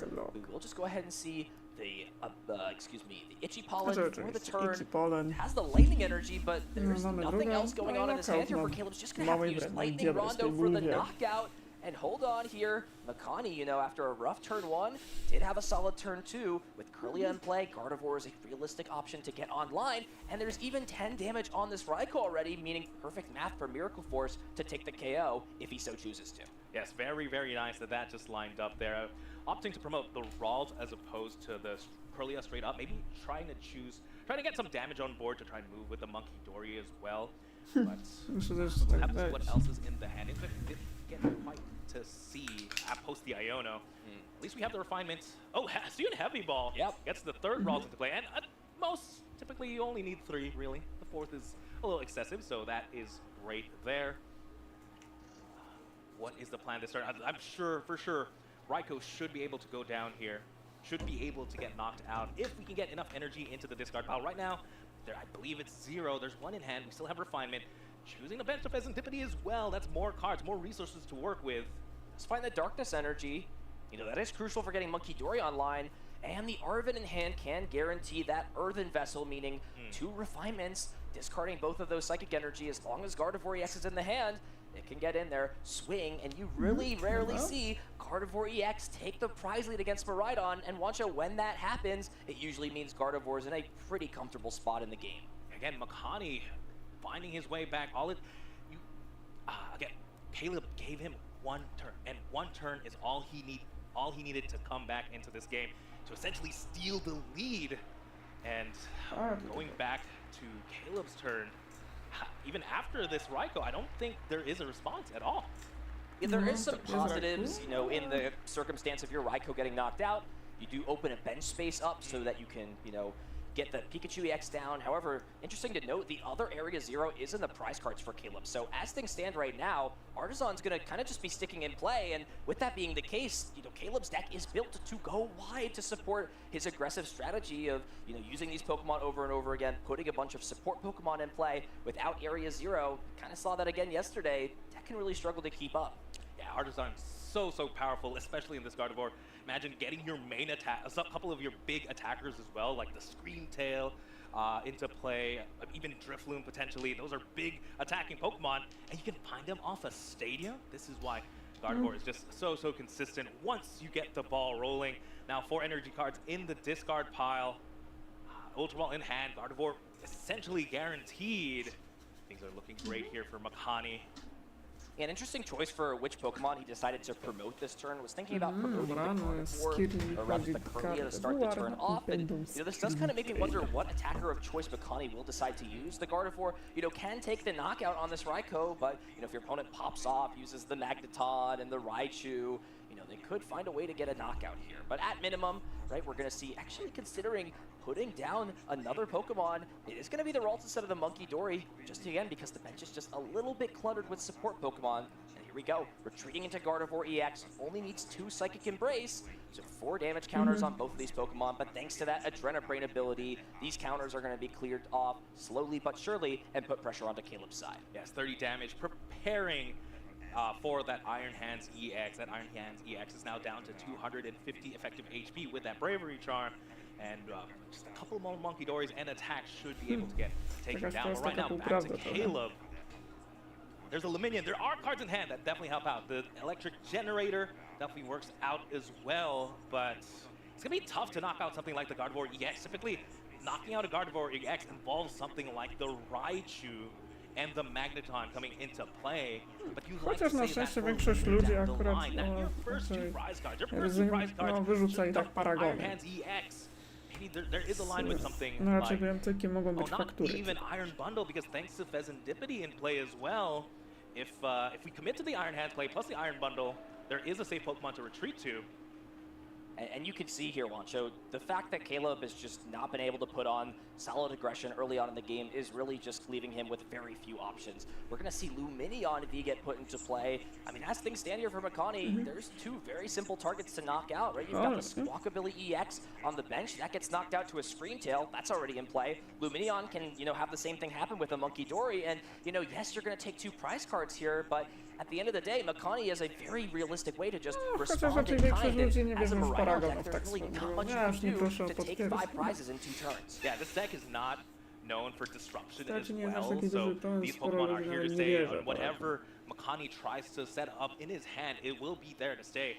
Yeah, at this point, literally, there are 3 Pokemon that can get knocked out by something like the Screamtail plus some monkey damage. And even then, the Gardevoir EX in itself is such a threat. This might be going into a game 3 potentially, Dobra, but idziemy I po wouldn't Kirię. want to call that out this early, as Iron Hands EX is at least able to take 2 prizes into this game. The big saving grace right now for Caleb is that Bravery Charm, and it makes this Iron Hands a little bit bulkier. You know, maybe Makani doesn't have the resources at the end of the game to get through things, but it's going to be ever so more unlikely as these Curlias continue to get established, providing just consistency every single turn in terms of draw, getting rid of these unneeded pieces. Buddy Poffin, bye Poffin, and now finds the Hyper Aroma. That's an ace-spec card that, you know, we saw a lot in Gardevoir at NAIC last year. It was kind of that and the unfair stamp. Wancho, talk to me about why this card could, you know, be coming back in some Gardevoir back to the end of the format. Well, right now it's the most expensive Curlia right there. A-spec just to grab one Pokemon. It's a great way of where if you miss or go first, right, you're not able to use your TM Evo. It's a great way to just find those Curlias. We've seen decks like Dragapult really shine with the use of lands to try and really establish a board. Same concept here, except any stage 1 Pokemon. Here we go, we see the retreat right now, using this Screamtail, Roaring Scream as it stands, with 8 damage counters on it, dealing 160 damage to any Pokemon Makani chooses to target, and even has damage on this Gardevoir currently. Can use the Monkey Dory to just put the 10 on something like the Lumineon, for example. It puts it in the range so that next turn it can be knocked out by another Roaring Scream, but instead, just going to put it on the Iron Hands, slowly try and chip away to leave it with less and less HP. And now Makani, just 2 prizes away from tying this series up. Yeah, I don't think there's a way for Miraidon to take 3 prizes, that's for sure. Unless, of course, we don't know of a way that Iron Hands can knock out Gardevoir EX, for example. There is no shot, but but right now, again, this Screamtail is just the most terrifying Pokemon for Caleb. I mean, there's no Mana Fiend play. There's 2 very easy liabilities. Artazone is going to be used, though. Is there anything that can help us? It's really, again, Caleb, as you mentioned, cannot win the game this turn. So when you can't win, you know, naturally in the Pokemon TCG, you've got to figure out ways to stop your opponent from winning the game on the next turn. It's a lot easier for Makani to close things out before Caleb is. And the one thing that comes to my mind right away is, you know, what if you shut off Psychic Embrace, for example? You know, and maybe the only way that Caleb can even have a chance, maybe hope the other Gardevoir is surprised, hope your opponent misses, you know, Ultra Ball plus Super Rod, for example. It seems like it's your only best bet, because if you just knock out the Screamtail, you're pretty certain your opponent's going to have, you know, one of multiple ways to take the knockout, especially if you're using Ampu very much on the Screamtail. Then Counter Catcher becomes active again. It just seems like a lot of doors open if Caleb just, you know, uses Amp on this active. I'm sure he's going to try and find a way to kind of maneuver around that possibility. I like that you mentioned that. Yeah, definitely at this point of the game, maybe taking prizes is not a good play necessarily. Yeah, activating all those cards, definitely right. Giving your opponent more outs to win the game, you definitely don't want to do that. So. But the only way to shut off Psychic Embrace as well is to take 2 prizes. So it makes things very, very tough as Electric Generator. That's just, you know, salt to the wound here for Caleb. Just continues to miss those Electric Generators means, you know, his options are slowly dwindling away. No, coś chyba się wyczerpał limit szczęścia. Even if he got some Lightning Energy there, I couldn't even find, like, what ideal spot to put it in. It's not just energy there for the Raichu potentially in the future. Energy attachment onto the Magneton is interesting. Yeah, this is a way to kind of, you know, force your opponent to have an extra resource here. Here we go, 5 energy. And I don't know if this is on your bingo card here, Wancho. Magneton is gonna get in there with the Electric Ball. This is, you know, forcing Makani to have an extra piece, but it's really not forcing much, because all Makani needs is just a way to bring the Screamtail back, or the boss's orders, flashes it in the hand, and we're going the distance. Game number 3 to see who makes it into our top 8. Attacking Magneton, ladies and gentlemen. Nowhere but the Vancouver Regional Championship. And to be fair, that was the most correct play. Yeah, leaving a single prizer in the active, taking a knockout anyway, not taking too many prizes to activate some key cards. Hats off to Caleb Rogerson for identifying the correct Pokemon to play there, but again, Makani Tran just ran away with it, put on so much pressure early on. And he's the Gardevoir player, not the Miraidon. Yeah, it looked like it was going to be all Caleb's game here in game number 2, you know. Had the really slow start on Makani's side, opting to go first. But it was just Lightning Rondo, you know, to end the second turn. Didn't even get to take a knockout on turn number 1, going second, which is, you know, kind of the status quo for Miraidon. And from there, Caleb just struggled to find pieces. Couldn't get Ampu very much online. Makani was able to take the prize lead, and from there, there was really no coming back from Caleb. This deck doesn't play any way to hand disrupt, and Gardevoir just draws cards over and over and over again. Makani closing things out here in game number 2. And Wancho, there's a really interesting dynamic going on. Both players, when given the opportunity, are opting to go first in this matchup, and that really is a showcase to how disruptive a card like Klefki can be against Caleb's Miraidon deck. Yeah, it's very, very odd or very rare to see a Miraidon thinking, oh, maybe I should go first. You know, I'm sure Caleb would love to just run over the game, use some Iron Hands EXs to take 2 prizes, but gotta take the opportunity to set up the board, and that involves, you know, making sure we have abilities. Can you imagine though a world where Makani just hard opens the Klefki? I mean, going second, that's like the dream start. It's just so risky. You play what, you know, 19 basics, or excuse me, 19 Pokemon in your decks. You've got, what, 6 of those are evolution Pokemon, so you've got a 1 in 13 chance of starting the Klefki since it's only the one of. So, I mean, look, you never know. But this is going second, looking to start the Klefki. I'm not sure he was able to start it, though. That would be, you know, dreams come true in such an important, crucial match. As we get into things, here we go. Game number 3, Caleb Rogerson kicking things off in a way that, you know, this Miraidon deck can just start the chain of cards going, playing Nest Ball. All these Pokemon are basics, and with the Miraidon chaining things together, it just becomes so easy to establish your board. Yeah, Nest Ball probably eyeing up the Squawk ability, though, because looking at the hand, there's not that much going on. In the prizes, though, an Electric Generator prize, the Raikou prize, and the Pikachu. So Pikachu, no more access to the wide bench. Raikou, we don't have access to our easy attacker. And Generator, it's always tough when one of those are prized, so a little bit tough here for Caleb, but what can he put together on this first turn? It is missing that Pikachu EX, as you see, so for the time being, unless, you know, a Hisuian Heavy Ball is played, which it actually turns out this deck is not playing any Hisuian Heavy Ball. So Caleb is not going to be able to extend the bench again this time around to 8, and we saw in game number 2 how important it would have been if Caleb had just those extra bench slots to be able to give himself more options in terms of card draw, in terms of support. Those options not going to be available for the time being. And he has to do so much this turn because he's staring down the most dreaded Pokemon in this format, the Budew. And this is his one chance. This is Caleb's one chance to use Electric Generators. He has to draw through the deck, but using the Nest Ball to find Miraidon and Rotom V, if there's no Squawk ability in hand here, and he just goes for something like the Rotom V ability to draw 3 cards, it might be tough to really start even knocking out. Yeah, this could be a testament to, you know, Caleb respecting item lock and understanding how important Magneton is to have down in this matchup. Just wants to, you know, get the Magnemite, can maybe wait on the Iron Hands later, since it is a basic, right? Iron Hands can just attack the turn you put it into play. With combination of Magneton, you know, that does seem like it could be enough. Already has actually the Iron Hands held into the hand, and it's actually going to attach to the Rotom V. Are we going to see some scrap short action? Rotom is my goat, so I'd love to see him get in there. Important thing of note when you read Rotom V, it's not 40 times the amount of tools, it's 40 plus. There is that base damage of 40, and that is enough to knock out something like the Budew. Yeah, and you know, the big thing here, usually if you're going to use a 2-energy attack, you'd use that Raikou, but it's also in the prize cards for Caleb. Just doesn't have access to an energy-efficient attack. Miraidon's too expensive to take an KO on the Budew. You know, you don't want to put your Magneton into danger and commit energies to that, so it seemed like the best option here for Caleb, while also getting the instant charges just to attack with it as well. Yeah, I mean, Raikou, what, draws 1 card in the active? Rotom draws you 3 from anywhere on the board? That's rough. And this one specific scenario, I think, like, that is actually better.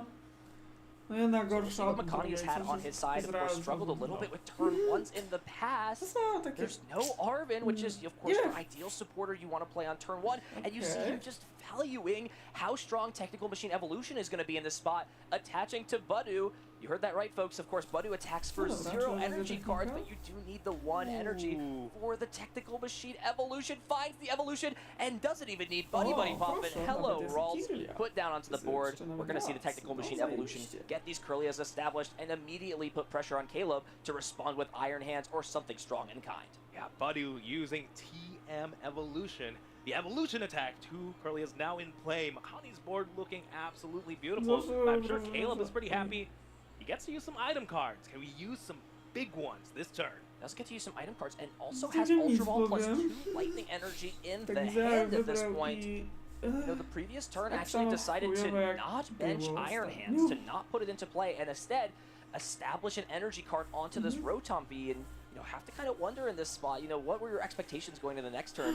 I think this was, of course, the safer route since if the energy gets put onto the Iron Hands, all of a sudden Budu is stronger, so Caleb kind of counteracting it, but Makani just had everything he needed to, keep up and adapt. Big Arvin here grabbing both the Electric Generator and the Forest Seal Stone, and luckily again we have that Rotom V. How important was this card? It was the potential to attack the Budu the following turn under item lock. It drew Caleb 3 cards, and now it is going to be holding the very precious Forest Seal Stone. Maybe this might be one of those cases where Forest Seal Stone for maybe another generator, try and get an Iron Hands running. I'm sure Caleb needs to get the ball rolling here.